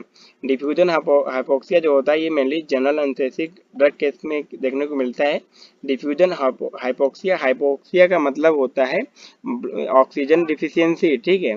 Following discontinuous of the nitrous oxide, जब यूज किया जाता है नाइट्रस ऑक्साइड, ठीक है, तो यहाँ पर सेकेंड गैस इफेक्ट देखने को मिलता है, जिसकी वजह से क्या होता है ऑक्सीजन का लेवल जो होता है लंग्स एंड एलुलाई में सर्कुलेशन रैपिडली रिवर्स हो जाता है, leading to the rapid oxygen dilation होता है, जिसकी वजह से एलुआई सब्सिक्वेंट हाइपोक्सिया हो जाता है, वहाँ पर जो ऑक्सीजन की डिफिशियंसी हो जाती है। And 100% oxygen administration should be follow the nitrous oxide, nitrous oxide के साथ में जो है जो 70% अगर नाइट्रस ऑक्साइड यूज करते हैं तो वहाँ पर 30% जो है ऑक्सीजन को यूज किया जाता है, O2 को यूज किया जाता है 30%, तब ये कॉम्बिनेशन में दी जाती है, ठीक है। अगर डिफ्यूजन हाइपोक्सिया की बात करते हैं, आप यहाँ पर देख पा रहे हैं नॉर्मल केस में 21% ऑक्सीजन है यहाँ पर, ठीक है। अगर डिफ्यूजन के केस में आप देख पा रहे हैं तो सिर्फ 10% ही ऑक्सीजन बची हुई है, सारी ऑक्सीजन जो है डिफ्यूज हो गई है। तो इस तरह से होता है डिफ्यूजन हाइपोक्सिया, जो कि नाइट्रस ऑक्साइड के साथ में देखने को मिलता है जब जनरल एनेस्थेसिक यूज करते हैं नाइट्रस ऑक्साइड, ठीक है। तो आई होप आपको डिफ्यूजन हाइपोक्सिया क्लियर होगा। नेक्स्ट क्वेश्चन की अगर बात करते हैं, नेक्स्ट क्वेश्चन जो है question number 31, what do you mean by the drug dependence. Drug dependence क्या होता है कि जैसा कि नाम से ही याद आपको क्लियर होगा कि किसी चीज़ पे डिपेंड्स करना, ठीक है। तो ड्रग्स जब लॉन्ग टाइम तक कोई भी ड्रग्स यूज करते हैं तो सब हैबिट्स बढ़ जाती है और हम ड्रग पे डिपेंड्स हो जाते हैं, ठीक है। तो drug depends of the prescription medicine होती है, recognised by the therapeutic need of the higher potential misuse abuse and dependence, यानी कि जब हम किसी ड्रग का बहुत ज़्यादा मिसयूज करने लगते हैं, लाइक जैसे नींद वाली टैबलेट जो होती है, सेडेशन वाली टैबलेट जो होती है, उसका अब्यूज हो जाता है और डिपेंडेंस हो जाते हैं उस पर, ठीक है। लाइक जैसे आप नींद वाली टैबलेट खा रहे हैं, कोई लगातार खा रहे हैं, तो अगर एक दिन नहीं खाएंगे तो आपको नींद नहीं आएगी उतनी अच्छी, ठीक है। तो अगर जब तक आप नहीं खाएंगे तो उतना आपको कंफर्टेबल नहीं लगेगा। तो आप यानी कि उस ड्रग्स पे जो है डिपेंड्स हो चुके थे पूरी तरह से, ठीक है। अगर इसको एकदम से बंद कर देंगे तो एक्स्ट्रा पैरामिडल साइड इफेक्ट भी देखने को मिलेंगे यहाँ पर। An example of drug dependence on the समझा, जैसे कि स्मोक की आदत लगना, डिपेंड्स हो जाते हैं उस पर, ठीक है। सिगरेट्स हो गया, रेगुलरली जब समटाइम तक यूज करते हैं तो ये प्रॉब्लम देखने को मिलती है। निकोटीन, जैसे सिगरेट्स वगैरह जो भी पीते हैं उसमें निकोटीन प्रेजेंट होता है, उसकी बात करते हैं तो डिपेंडेंस कॉज होता है ओवर टाइम तक जब यूज करते हैं इन सारी चीज़ों को। तो नेक्स्ट क्वेश्चन की तरफ बात करते हैं। Question number 31, define GPCR. GPCR एक रिसेप्टर होता है, जी प्रोटीन कपल रिसेप्टर होता है। ये काफ़ी ज़्यादा जो होता है लार्ज फैमिली रिसेप्टर होता है। अगर इसकी बात करते हैं, जिसका अदर नेम होते हैं मेटाबोट्रोपिक रिसेप्टर, हेप्टा हेलिकल रिसेप्टर और सर्पेंटाइन रिसेप्टर, ये अदर नाम होते हैं इसके, ठीक है। Largest family of membrane receptor होता है। यहाँ पर बात करते हैं 7 हेप्टा हेलिकल मेम्ब्रेन्स होती हैं यहाँ पर। Drug bind to the receptor with the turn, activate करती है, जी प्रोटीन जो होती है उसको एक्टिवेट कर देती हैं, इसीलिए इसका नाम पड़ा जी प्रोटीन कपल रिसेप्टर, ठीक है। अगर जी प्रोटीन कंसिस्ट ऑफ द 3 सब यूनिट होती है इसके पास, अल्फा, बीटा और गामा, 3 सब यूनिट प्रेजेंट होती हैं जी प्रोटीन कपल रिसेप्टर जो होता है, ठीक है। अगर अल्फा यूनिट की बात करते हैं तो इसके पास जो होता है एटीपेज प्रॉपर्टी होती है, एटीपेज प्रॉपर्टी होती है अल्फा यूनिट जो होती है, ठीक है। इसके पास एटीपेज प्रॉपर्टी होती है। अगर एक काम कैसे करता है, बात करते हैं the important ones with the action of the effector are, जैसे कि हमारा यहाँ पर कुछ सेकेंडरी में होते हैं। तो यहाँ पर बात करते हैं जैसे कि जीआई प्रोटीन, जीरो प्रोटीन और जीक्यू प्रोटीन। अगर जीएस प्रोटीन की बात करते हैं यहाँ पर एडेनाइल साइक्लेज एक्टिवेशन होता है और कैल्शियम चैनल ओपनिंग होती है। जीआई प्रोटीन की बात करते हैं, एडेनाइल साइक्लेज इनहिबिटर होता है और पोटेशियम चैनल जो होता है ओपन होता है यहाँ पर। अगर जी0 प्रोटीन की बात करते हैं तो कैल्शियम चैनल ओपन चैनल जो होता है इनहिबिशन होता है। जीक्यू जो है फास्फोलाइपेज सी एक्टिवेशन होता है। इस तरह से काम करते हैं जो यहाँ पर इस स्ट्रक्चर में आप देख पा रहे हैं, ये जीपीसीआर रिसेप्टर है। यहाँ पर हेप्टा हेलिकल यूनिट प्रेजेंट है, मेम्ब्रेन प्रेजेंट है और साथ ही साथ 3 यूनिट प्रेजेंट है, अल्फा, बीटा और गामा, ठीक है। और साथ ही साथ ये आयन प्रेजेंट है जिनका इनहिबिशन होता है यहाँ पर और एक्टिवेशन होता है। तो इस तरह से ये हो गया हमारा जीपीसीआर रिसेप्टर। नेक्स्ट क्वेश्चन की तरफ बात करते हैं। क्वेश्चन नंबर 32, क्वेश्चन नंबर 32 की अगर बात करते हैं, डिफाइन द फॉलोइंग। यहाँ पर हमने जो है इन सारे क्वेश्चन को अलग अलग ना करके एक साथ ले रखा है, क्योंकि ये छोटे छोटे पॉइंट्स हैं, समटाइम्स यहाँ से क्वेश्चन पूछ लिया जाता है। लाइक जैसे अफिनिटी की डिफिनीशन, अफिनिटी क्या होता है, the ability to agonist bind to the receptor. कोई भी ड्रग्स है उसको रिसेप्टर से बाइंड करने की जो प्रक्रिया होती है, उसके पास जो एबिलिटी होती है बाइंड करने की, दिस इज कॉल्ड अफिनिटी, ठीक है। अगर इफिकेसी की बात करें, the ability to the cause response by the receptor interaction, receptor से इंट्रैक्शन करने के बाद जो भी ड्रग रिस्पॉन्स देने की एबिलिटी होती है, this is called efficacy. Agonist की अगर बात करते हैं, affinity and maximal intrinsic activity, यानी कि एगोनिस्ट जब भी कोई रिसेप्टर से एगोनिस्ट ड्रग बाइंड करती है तो अपना जो है एक्टिविटी शो करती है, ठीक है। ये होता है एगोनिस्ट। अगर एंटागोनिस्ट की बात करते हैं, हेयर एफिनिटी तो रहती है, फुल एफिनिटी रहती है बाइंड होने की रिसेप्टर से, बट जो है इफिकेसी इसकी नहीं रहती है, ये रिस्पॉन्स नहीं देता है एंटागोनिस्ट जो होता है, ठीक है।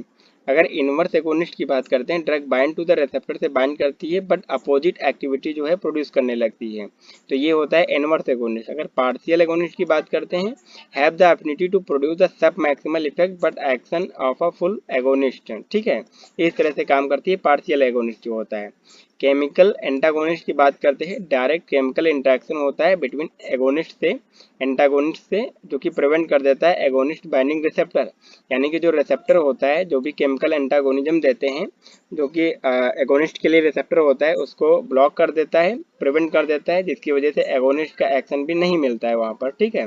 अगर फंक्शन एंटागोनिस्ट की बात करते हैं, इंटरेक्शन टू एगोनिस्ट जो है इंटरेक्ट करते हैं, जो एक्ट कर देते हैं different receptor independent each other but have the opposite physiological effect. Opposite physiological effect यहाँ पर देखने को मिलता है जब 2 एगोनिस्ट यूज करते हैं साथ में, ठीक है। तो ये होते हैं डिफरेंट डिफरेंट डिफिनीशन जो भी काफ़ी ज़्यादा इंपॉर्टेंट है, आप एक बार इसको रीड आउट कर लीजिए अच्छे से। नेक्स्ट क्वेश्चन की तरफ बात करते हैं। क्वेश्चन नंबर 33 यहाँ पर होने वाला है, जो कि एंजाइम इंड्यूसर ड्रग और एंजाइम इनहिबिटर ड्रग के एग्जाम्पल यहाँ पर बात करते हैं। अगर एंजाइम इंड्यूसर की बात करते हैं, जो एंजाइमेटिक एक्टिविटी होती है, जो कि एंजाइम्स होते हैं जो कि मेटाबॉलिज्म के काम आते हैं, ड्रग के मेटाबोलाइज करते हैं ड्रग को, उनकी एक्टिविटी को इंक्रीज कर देना मतलब इंड्यूस कर देना, उनकी एक्टिविटी को इनहिबिट कर देना मतलब इनहिबिटर ड्रग हो गई। ठीक है। एंजाइम इंड्यूसर ड्रग की बात करते हैं, लाइक जैसे यहाँ पर griseofulvin, glucocorticoid, phenytoin, phenylbutazone, rifampicin, smoking, carbamazepine, chloral hydrate और फेनोबाइबिटोन, ये ड्रग्स होती हैं जो कि एंजाइम इंड्यूसर होती हैं। ठीक है। अगर एंजाइम इनहिबिटर ड्रग की बात करते हैं, लाइक जैसे cimetidine, cyclosporin, ciprofloxacin, clarithromycin, diltiazem भी होता है यहाँ पर, calcium channel blocker, erythromycin, fluoxetine, fluvoxamine, grape juice produce, HIV जो प्रोटीज इनहिबिटर ड्रग होती हैं, इट्राकोनाजोल, आइसोनियाजाइड, कीटोकोनाजोल, ओमेप्राजोल, ये सारी ड्रग जो होती हैं एंजाइम इनहिबिटर होती हैं, यानी एंजाइम जो मेटाबॉलिज्म एंजाइम होते हैं जो ड्रग को मेटाबोलाइज करते हैं, उनके एक्शन को इनहिबिट कर देती हैं। ठीक है। तो ये एंजाइम इनहिबिटर और एंजाइम इंड्यूसर ड्रग्स के एग्जाम्पल्स हो गए, आप इसको याद रखिए। ठीक है। नेक्स्ट क्वेश्चन की तरफ बात करते हैं। Question number 34। क्वेश्चन नंबर 34 काफ़ी ज़्यादा इंपॉर्टेंट है, ये लॉन्ग क्वेश्चन के पॉइंट ऑफ से बहुत ज़्यादा इंपॉर्टेंट है। Classification of anti epileptic drug, anti epileptic drug यानी एपिलेप्सी जो सीजर्स होते हैं उसके लिए कौन सी ड्रग्स यूज करते हैं। तो सबसे पहले यहाँ पर ड्रग्स का क्लासिफिकेशन हमने फ्लो चार्ट में लिख रखा है, और साथ ही साथ इसका मैकेनिज्म एक्शन भी डिस्कस करेंगे इसी वीडियो में। तो इस फ्लो चार्ट को आप यहाँ से एक बार रीड आउट कर लीजिए। हम चलते हैं मैकेनिज्म ऑफ एक्शन वाली ड्रग्स के साथ में। ठीक है। तो यहाँ पर इस जो है ये चार्ट जो है, यहाँ पर हमने जो है ड्रग्स भी लिख रखी है और मैकेनिज्म ऑफ एक्शन भी लिख रखा है, जो कि लॉन्ग क्वेश्चन में पूछा जाता है। तो यहाँ पर बात करते हैं अगर एपिलेप्सी की, एपिलेप्सी में क्या होता है, जो गाबा का लेवल होता है, गाबा न्यूरोट्रांसमीटर, उसका लेवल डिक्रीज हो जाता है। ठीक है। तो यहाँ पर ड्रग की बात करते हैं, तो यहाँ पर हमने साथ ही साथ निमोनिक भी लिख रखा है, BD हिसाब से पीना, से सी की जगह पर सी रहेगा, से की जगह पे, तो BD हिसाब से पीना, ये आपका निमोनिक है, इसको याद रखिए, इसी से सारे ड्रग निकल जाएंगे। तो B4 सबसे पहले बारबिचुरेट, बारबिचुरेट क्लास में आता है फेनोबार्बिटोन, जो कि क्लोराइड चैनल एक्टिवेशन करता है। ठीक है। नेक्स्ट बात करते हैं, D से हमारा आ गया डी डिऑक्सी बारबिचुरेट, जहाँ पर हमारा प्रिमिडोन आता है, ये भी क्लोराइड चैनल पे काम करता है। नेक्स्ट बात करते हैं हाइडेंटोइन क्लास, जो कि काफ़ी ज़्यादा इंपॉर्टेंट ड्रग्स हैं। यहाँ पर फेनिटोइन और फॉस्फेनिटोइन आता है, जो कि सोडियम चैनल एक्टिवेशन काम करता है। ठीक है। सोडियम चैनल पे काम करती है ये ड्रग। नेक्स्ट बात करते हैं इम्यूनो स्टिमुलाइन ड्रग जो होती हैं, यहाँ पर कार्बामाजिपिन, जो कि सोडियम चैनल पे काम करती है। नेक्स्ट क्लास है हमारी सक्सिनिमाइड, जो कि इथोसक्सिमाइड ड्रग होती है, यहाँ पर T टाइप के जो क्लोराइड चैनल होते हैं उस पर काम करती है ये ड्रग। और साथ ही साथ ये बात करते हैं एब्सेंस सीजर जो होते हैं उसके लिए ड्रग ऑफ चॉइस रहती है, जो हमारी इथोसक्सिमाइड होती है। ठीक है। नेक्स्ट बात कर लेते हैं aliphatic carboxylic acid valproate, valproate divalproex, जो वेल्प्रोएट जो होता है वेरी इंपॉर्टेंट ड्रग है, इसका आप एक बार फार्माकोलॉजी भी इसकी आप एक बार देख लीजिए। ठीक है। ये जो इसके कई सारे मैकेनिज्म ऑफ एक्शन होते हैं, लाइक सोडियम चैनल पे भी काम करती है, NMD रिसेप्टर से भी काम करती है, T टाइप के जो क्लोराइड चैनल होते हैं उनसे भी काम करती है, साथ ही साथ गाबा ट्रांसमिनेज एंजाइम को भी इनहिबिट करके ये काम करती है, जो वेल्प्रोएट होती है। ठीक है। ये वेल्प्रोएट ड्रग एक बार आप जो है इसका डिटेल में देख लीजिए, फार्माकोलॉजी वगैरह वेल्प्रोएट का ये पूछा गया क्वेश्चन है। नेक्स्ट बात कर लेते हैं बेंजोडाइज़ेपिन क्लास की ड्रग, जो कि क्लोराइड चैनल पे काम करती हैं, लाइक यहाँ पर LCD ड्रग आती हैं, ये आप निमोनिक याद रख सकते हैं, LCD, L4 बात करते हैं लोराजेपाम, C4 बात करते हैं ग्लोबाजेपाम और क्लोनाजेपाम, D4 डायाजेपाम। ठीक है। इस तरह से आप जो बेंजोडाइज़ेपिन क्लास की ड्रग हैं याद रख सकते हैं, जो कि यूज की जाती है एंटी एपिलेप्टिक ड्रग। नेक्स्ट बात कर लेते हैं साइक्लिक गाबा रिसेप्टर पे जो काम करती हैं, यानी कि गाबा के रिलीज को एनहेंस करने का काम करती है, जैसे गाबा पेंटिन और पेगाबेटिन आती हैं। ठीक है ये ड्रग। नेक्स्ट फिनाइल ट्रायाजीन डेरिवेटिव लोमेट्रायाजीन आती है, जो कि सोडियम चैनल पे काम करती है। ठीक है। नेक्स्ट बात कर लेते हैं जो नेवर ड्रग्स बात करते हैं यहाँ पर नेवर ड्रग्स की, तो नेवर ड्रग्स में टोपिरामाइड, जो कि सोडियम चैनल पे काम करती है, लिवोट्रासिटाम, ये प्रेगनेंसी के लिए सेफेस्ट ड्रग होती है, सोडियम चैनल पे काम करती है। नेक्स्ट वीगाबैट्रिन की बात करते हैं, पहले भी क्वेश्चन में बात करते हैं, गाबा ट्रांसमिनेज एंजाइम को इनहिबिट करती है, जो कि हमारा बात करते हैं लोकोसामाइड, सोडियम चैनल पे, और जोनिसोमाइड ये भी सोडियम चैनल और क्लोराइड चैनल पे काम करती है। टीगाबैटिन की बात करते हैं, ये जो गेट 1 पे ये काम करती है। ठीक है, तो इस तरह से इस फ्लो चार्ट को आप याद रखिए। यहाँ पर हमने जो है डिस्कस कर लिया है पूरा एंटी एपिलेप्टिक ड्रग्स जो होती है और उनके मैकेनिज्म ऑफ एक्शन क्या होते हैं। ये काफ़ी ज़्यादा इंपॉर्टेंट है, 10 मार्क्स में ये क्वेश्चन पूछा हुआ है जी जो भी सेमेस्टर एग्जाम है AKTU का उसमें। ठीक है, तो इसको आप एक बार छोड़ के नहीं जा सकते, एक बार रीड आउट करिए अच्छे से। ठीक है, नेक्स्ट क्वेश्चन की तरफ बात करते हैं। क्वेश्चन नंबर जो 35 यहाँ पर होने वाला है। क्वेश्चन नंबर 35 जो है, explain the various routes of drug administration. Drug administration के कौन कौन से रूट्स होते हैं। तो यहाँ पर बात कर लेते हैं सिस्टमिक रूट्स और टॉपिकल रूट्स, लोकल रूट्स जो होते हैं, जो लोकली यूज की जाती हैं बाहरी तरफ। ठीक है, और बात करते हैं जो सिस्टमिक होते हैं, जो जैसे ओरल रूट या फिर पेरेंटल रूट जो सिस्टम में लेते हैं। ठीक है, यहाँ पर इंटेरल और पैरेंटल, इंटेरल की बात करते हैं तो ओरल, सबलिंगुअल और रेक्टल रूट्स आता है। साथ ही साथ बात करते हैं इनहेलेशनल रूट, इंजेक्टेबल रूट और ट्रांसडर्मल रूट। अगर इंजेक्शन की बात करते हैं तो इंट्रावेनस, इंट्रामस्कुलर, सबक्यूटोनियस, इंट्राआर्टेरियल, इंट्राआर्टिकुलर, इंट्राथेकल और इंट्राडर्मल, ये सारे रूट्स यूज करते हैं। बट यहाँ पर जो सम्स जैसे कि बात करते हैं आर्टिकुलर, इंट्रा आर्टिकुलर, ये ड्रग्स जो होती हैं ये लोकली भी यूज की जाती हैं। ठीक है, नेक्स्ट बात कर लेते हैं लोकल रूट जो होते हैं, skin topical routes, intranasal route, ocular drop जो होती है आई में सिर्फ यूज की जाती है, mucosal throats, vagina, mouth, ear, इन सब में जो क्रीम्स यूज की जाती हैं, ये सारी ड्रग्स जो यूज की जाती हैं लोकल पर्पज के लिए यूज की जाती हैं। साथ ही साथ इनहेशनल और ट्रांसडर्मल ये भी लोकल यूज के लिए यूज की जाती हैं। तो ये था हमारा classification of drug administration. Next question की यहाँ पर बात करते हैं। Question number 36, classification of the anti depressant drug. Anti depressant drug का क्लासिफिकेशन यहाँ पर लिखना है, जो कि काफ़ी ज़्यादा इंपॉर्टेंट है। ठीक है, यहाँ पर लाइक ड्रग्स जैसे कि यहाँ पर बात करते हैं माओ इनहिबिटर, जो कि मोक्लेबिमाइड और क्लोरगाइलिन। एंटी डिप्रेसेंट में हमने बात किया माओ ए इनहिबिटर यूज करते हैं। ठीक है, ट्राईसाइक्लिक एंटी डिप्रेसेंट में जैसे एमिट्रिप्टिलिन आता है, एमिप्रामिन, ट्राइमिप्रामिन, डॉक्सेपिन आ जाता है, डोथिफिन, क्लोमिप्रामिन, ये ड्रग आती हैं। ठीक है, साथ ही साथ जो बात करते हैं नॉरट्रिप्लिन, एमॉक्सिपिन, ये भी ड्रग आती हैं। Selective serotonin reuptake inhibitor, SSRI class के ड्रग जो यूज करते हैं एंटी डिप्रेसेंट में, लाइक जैसे फ्लुओक्सेटिन, फ्लुओक्सामिन, पैरोक्सेटिन और सर्ट्रेलिन और सिटालेबिन प्रैम। ठीक है, ये जो यूज करते हैं ड्रग यहाँ पर। एटिपिकल ड्रग की बात करते हैं, लाइक जैसे हमारा ट्राइजोडॉन हो गया, टियानजेपिन हो गया, जैसे कि बात करें मियनसर्टिन हो गया, मार्टेजेपिन हो गया, बुप्रियोपोर्टिन हो गया। तो ये ड्रग्स जो है यूज करते हैं एंटी डिप्रेसेंट में। नंबर 38 की अगर बात करें, यहाँ पर क्लासीफाई द न्यूरो ट्रांसमीटर को क्लासीफाई करना है, सिंपल सा। तो यहाँ पर 3 टाइप से क्लासीफाई किया गया है, inhibitory neuro transmitter, excitatory neuro transmitter और एक्साइटेटरी और inhibitory both type of neuro transmitter. अगर इनहिबिटरी न्यूरो ट्रांसमीटर की बात करते हैं तो गाबा ए और गाबा बी आता है। ठीक है, ग्लाइसिन में ग्लाइसिन जो होता है रिसेप्टर, डोपामिन में D1, D2, D4, D3, D5 तक होते हैं। ठीक है, ये डोपामिनिक रिसेप्टर होते हैं। नेक्स्ट एक्साइटेटरी रिसेप्टर की बात करते हैं तो ग्लूटामेट और एस्पार्टेट आता है। ग्लूटामेट में NMDA और AMPA रिसेप्टर, और एस्पार्टेट में क्या आता है, NMDA रिसेप्टर आता है। अगर एक्साइटेटरी और इनहिबिटरी बोथ टाइप के रिसेप्टर की अगर बात करें यहाँ पर, तो एक्साइलकोलिन, नॉरएड्रेनालिन, सेरोटोनिन और हिस्टामिन, ये रिसेप्टर यहाँ न्यूरोट्रांसमीटर जो है यहाँ पर देखने को मिलते हैं। तो ये था क्लासिफिकेशन ऑफ न्यूरोट्रांसमीटर, जो एक बार आप इसको अच्छे से रीड कीजिए और आपको क्लियर हो जाएगा। ठीक है, नेक्स्ट क्वेश्चन की तरफ बात करते हैं। क्वेश्चन नंबर 39 की अगर यहाँ पर बात करते हैं, write the short note on nootropic drug. अगर नूरोट्रॉपिक ड्रग की बात करते हैं, known as the cognitive enhancer drug होती हैं, जो कि यहाँ पर ये ड्रग क्या होती हैं, अटेम्प्ट करती हैं इम्प्रूव द मेमोरी, जो मेमोरी होती है उसको इम्प्रूव करने का काम करती हैं, और मेंटल अलर्टनेस को इंक्रीज करती हैं, कंसंट्रेट को इंक्रीज करने का काम करती है, as well as boost energy और लेवल एंड वेकफुलनेस को भी इंक्रीज करती हैं। मेनली बात कर सकते हैं जो न्यूरोट्रॉपिक ड्रग्स होती हैं ये इम्प्रूव मेमोरी को इम्प्रूव करने का काम करती हैं।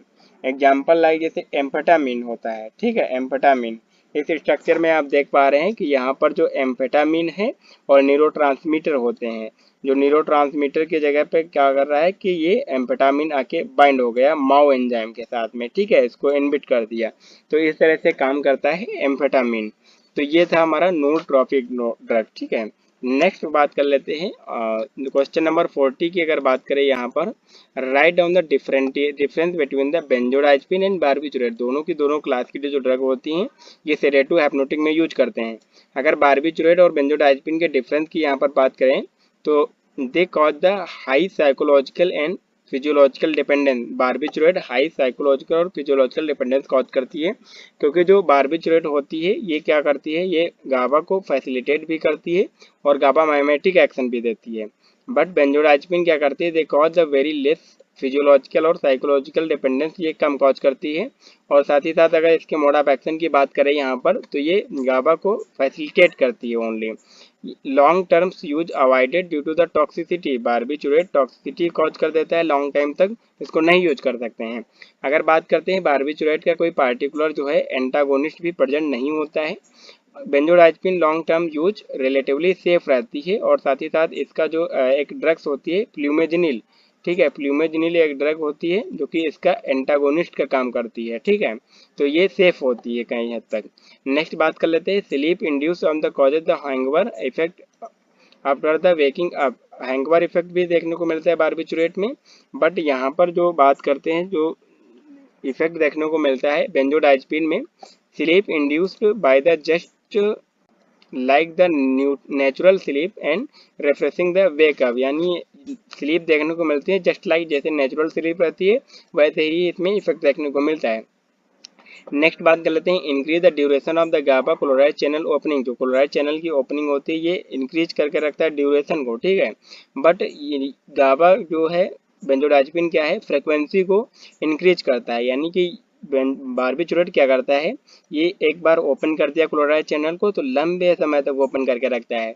बट ये गाबा क्लोराइड चैनल जो ओपन करता है बेंजोडाइज़पिन, ये बहुत बार बार जो है बार बार क्या होता है, ओपन करता है, ठीक है। नेक्स्ट बात कर लेते हैं, हाई रेस्पिरेटरी डिप्रेशन इफेक्ट होता है बारबिचुरेट में, और मैंगलब्रेट ऑफ द रेस्पिरेटरी डिप्रेशन जो होता है इसमें कम देखने को मिलता है। तो ये मेजर डिफरेंस जो है बारबिचुरेट और बेंजोडाइज़पिन में, जो कि सेडेटिव हिप्नोटिक ड्रग्स होती हैं।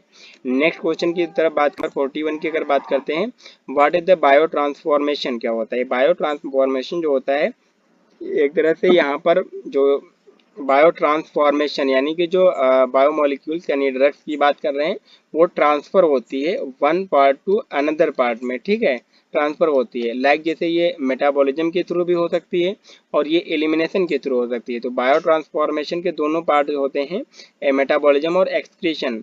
अगर प्राइमरी मेटाबॉलिज्म बात करते हैं तो लीवर मेजर ऑर्गन होता है जहाँ पर मेटाबॉलिज्म होता है ड्रग का।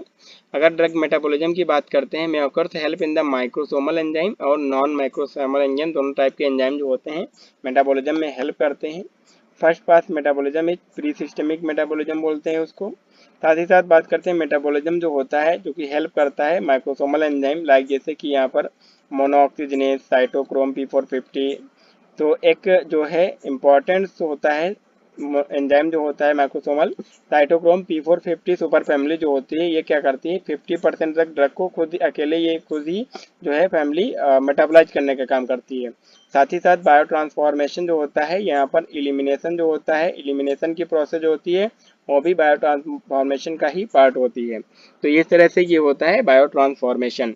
नेक्स्ट क्वेश्चन की तरफ बात करते हैं, क्वेश्चन नंबर 42। क्वेश्चन नंबर 42 जो है, drug classify the sedative and hypnotic. Sedative hypnotic का क्लासिफिकेशन ये लॉन्ग क्वेश्चन में एक बार पूछा गया है जो है सेमेस्टर एग्जाम में, तो इसको याद रखिए एक बार। सेडेटिव हैप्नोटिक की बात करते हैं, यहाँ पर हमने बात किया है बेंजोडाइज़पिन और बारबिचुरेट। बेंजोडाइज़पिन बारबिचुरेट दोनों जो है ड्रग्स यूज करते हैं। बेंजोडाइज़पिन में अलग अलग जैसे ये सारी ड्रग्स यूज करते हैं, हैप्नोटिक, एंजाइटी के लिए, एंटी कन्वर्सन के लिए। तो ये ड्रग्स जो है आपको जितनी भी याद हो पा रही हैं एक एक दो दो ड्रग्स में से हर क्लास की याद रखिए। अगर बारबिचुरेट की बात करते हैं तो लॉन्ग एक्टिंग, शॉर्ट एक्टिंग और अल्ट्रा शॉर्ट एक्टिंग, इस तरह से इसको क्लासीफाई किया गया है। लॉन्ग एक्टिंग में फेनोबारबिटोन आ गया, शॉर्ट एक्टिंग में ब्यूटोबारबिटोन और पेंटोबारबिटोन आ गया, अल्ट्रा शॉर्ट एक्टिंग में थायोपेंटोन और मेथोहेक्जिटोन आ गया। ये दोनों ड्रग जो है जनरल अनेस्थेटिक में भी यूज होती हैं। तो अगर आपसे अगर शॉर्ट क्वेश्चन पूछा गया कि which drug use in the sedative hypnotic and general anaesthetic, तो ये दोनों ड्रग को लिख देना है, थायोपेंटोन और मेथोहेक्जिटोन। साथ ही साथ नॉन बेंजोडाइज़पिन क्लास की भी ड्रग यूज करते हैं, लाइक जोपिक्लोन, इसोजोपिक्लोन, जोल्पिडेम एंड जेलेपेनोम, ठीक है, जेलेप्लोन, ये ड्रग यूज करते हैं। जोल्पिडम जो होता है इसमें जो है साइड इफेक्ट बहुत कम होते हैं। ये भी ड्रग जो हाइप्नोसिस के लिए ड्रग ऑफ चॉइस रहती है, ठीक है, हाइप्नोटिक के लिए। Next other CNS depression drug भी यूज कर सकते हैं, तो इनको आप एक बार देख लीजिए, ठीक है। तो ये होता है classification of sedative hypnotic drug का। नेक्स्ट बात कर लेते हैं क्वेश्चन नंबर 43, जो कि यहाँ पर होने वाला है ड्रग क्लासिफाई जनरल एनेस्थेटिक, यानी जनरल एनेस्थेसिया में कौन कौन सी ड्रग यूज करते हैं। अगर जनरल एनेस्थेटिक ड्रग की बात करते हैं तो कुछ इनहेल करके यूज करते हैं और कुछ पैरेंटल ड्रग यूज करते हैं। दोनों टाइप से ड्रग को यूज किया जाता है। अगर इनहेल ड्रग की बात करते हैं तो गैस यूज किया जाता है नाइट्रस ऑक्साइड, ठीक है, नाइट्रस ऑक्साइड के साथ में जो है 30% जो है O2 यूज किया जाता है, ऑक्सीजन, क्योंकि सेकंड गैस इफेक्ट देखने को मिलता है इसके केस में, ठीक है, जो कि पहले डिस्कस कर चुके हैं। साथ ही साथ वोलाटाइल ऑयल जो है इनहेल करके यूज किया जाता है एनेस्थेसिया के लिए, ether, halothane, enflurane, isoflurane, desflurane and sevoflurane. Next बात कर लेते हैं पैरेंटल में, क्योंकि फास्ट एक्टिंग इंड्यूसिंग एजेंट होते हैं थायोपेंटोन, इटोमेडेट, मेथोहेक्जिटोन और प्रोपोफॉल। ये थायोपेंटोन और मेथोहेक्जिटोन सेडेटिव हिप्नोटिक में भी यूज होते हैं। नेक्स्ट स्लो एक्टिंग ड्रग जो यूज करते हैं लाइक जैसे बेंजोडाइजिपिन में diazepam, lorazepam, midazolam. Dissociative anaesthesia, कीटामिन, ये बहुत ज़्यादा इंपॉर्टेंट क्वेश्चन है आगे कम्पिटिटिव एग्जाम्स के लिए। जो डिसोसिएटिव एनेस्थेसिया होता है कीटामिन। अपोइड एनाल्जेसिक की बात करते हैं फेंटेनिल और रेमिफेंटेनिल एज अपोइड एनाल्जेसिक यूज की जाती है in the case of general anaesthesia. तो ये पूरा क्लासिफिकेशन हो गया जनरल एनेस्थेसिक ड्रग का। नेक्स्ट बात कर लेते हैं एक्सप्लेन द ड्रग डाइसल्फाम। जो डाइसल्फाम ड्रग्स है इसको एक्सप्लेन करना है, इसके मैकेनिज्म ऑफ एक्शन को। तो यहाँ पर मैकेनिज्म ऑफ एक्शन अगर देखें तो एथाइल अल्कोहल जो होता है, यानी अल्कोहल जो होता है ये कन्वर्ट होता है एसिटाइल एल्डिहाइड में और ये एसीटेट में कन्वर्ट होता है। इसके लिए अल्कोहल डिहाइड्रोजनेस एंजाइम यूज होता है, जिसको इनहिबिट करती है एक ड्रग्स होती है फोमेपिजोल, ठीक है, फोमेपिजोल नाम की ड्रग होती है जो कि इसको इनहिबिट करती है। बट एसिटाल्डिहाइड बनने के बाद एसीटेट में कन्वर्ट होता है, जिसको एल्डिहाइड डिहाइड्रोजनेस एंजाइम यूज होता है यहाँ पर, और इसको इनहिबिट करने के लिए ड्रग होती है डाइसल्फाम। तो डाइसल्फाम क्या करती है, इरिवर्सिबली जो है एल्डिहाइड डिहाइड्रोजनेस एंजाइम को इनहिबिट कर देती है, जिसकी वजह से जो एसिटाल्डिहाइड होता है एसीटेट में कन्वर्ट नहीं होता है। और जो एसिटाल्डिहाइड होता है ये हमारे लिए बॉडी के लिए टॉक्सिक होता है और डिफरेंट डिफरेंट इफेक्ट देखने को मिलते हैं, लाइक जैसे वोमिटिंग, घबराहट होगी, ये सारे देखने को मिलते हैं। जिसकी वजह से पेशेंट क्या करता है, जो अल्कोहल एथाइल अल्कोहल ले रहा था उसको लेना जो है धीरे धीरे बंद कर देता है। तो डाइसल्फाम इसलिए यूज करते हैं ड्रग, ठीक है। नेक्स्ट क्वेश्चन की तरफ बात करते हैं, क्वेश्चन नंबर 45, जो कि इस वीडियो का लास्ट क्वेश्चन है। Write the term mechanism of action tolcapone और रेसेजिलिन। रेसेजिलिन और टोल्कापोन, टोल्कापोन क्या करती है, कॉम्ड एंजाइम को जो है इनहिबिट कर देती है। रेसेजिलिन क्या करती है, माउ बी एंजाइम को इनहिबिट कर देती है। माउ बी मतलब mono amino oxidase type B enzyme. COMT enzyme का फुल फॉर्म जो होता है कैटोकॉल ऑर्थोमेथाइल ट्रांसफरेज एंजाइम होता है, ठीक है। अगर इनके यहाँ पर मैकेनिज्म ऑफ एक्शन की बात करें तो जैसे कि हम बात करते हैं टोल्कापोन और एंटाकापोन दोनों की ड्रग जो होती है कॉम्ड एंजाइम को इनहिबिट करती है। टोल्कापोन जो होती है सेंट्रली और पेरिफेरली दोनों तरह से काम करती है, दोनों जगह पे। साथ ही साथ रेसेजिलिन की और सेलेजिलिन की बात करते हैं यहाँ पर, तो ये माओबी एंजाइम को इनहिबिट करती है इन द पेरिफेरली, ठीक है, पेरिफेरली नॉट सेंट्रली जो है ब्रेन में जो है एक्ट करती है ये, ठीक है। तो ये था मैकेनिज्म ऑफ एक्शन जो भी है रेसेजिलिन और टोल्कापोन का। नेक्स्ट बात कर लेते हैं, नेक्स्ट जो है हम बात करते हैं, नेक्स्ट जो भी हम इस टॉपिक से रिलेटेड लाइक जैसे जो भी शॉर्ट सीरीज स्टार्ट किया है मैंने हर एक सब्जेक्ट से लेके जो एग्जाम से पहले आपको बहुत ज़्यादा हेल्पफुल करेगी, तो अदर भी सब्जेक्ट्स जो हैं उनके भी जो है शॉर्ट नोट्स आगे हम अपलोड कर देंगे। तो अगर वीडियो अच्छी लगी हो तो वीडियो को लाइक कर दीजिए, हमारे चैनल को सब्सक्राइब करके बेल आइकन को बिल्कुल प्रेस करना बिल्कुल भी मत भूलिए। अपने दोस्तों के साथ ज़्यादा से ज़्यादा शेयर कीजिए और चैनल को सपोर्ट कीजिए। Thanks for watching this video, take care. मिलते हैं नेक्स्ट वीडियो के साथ नेक्स्ट वीडियो में, तब तक के लिए टेक केयर।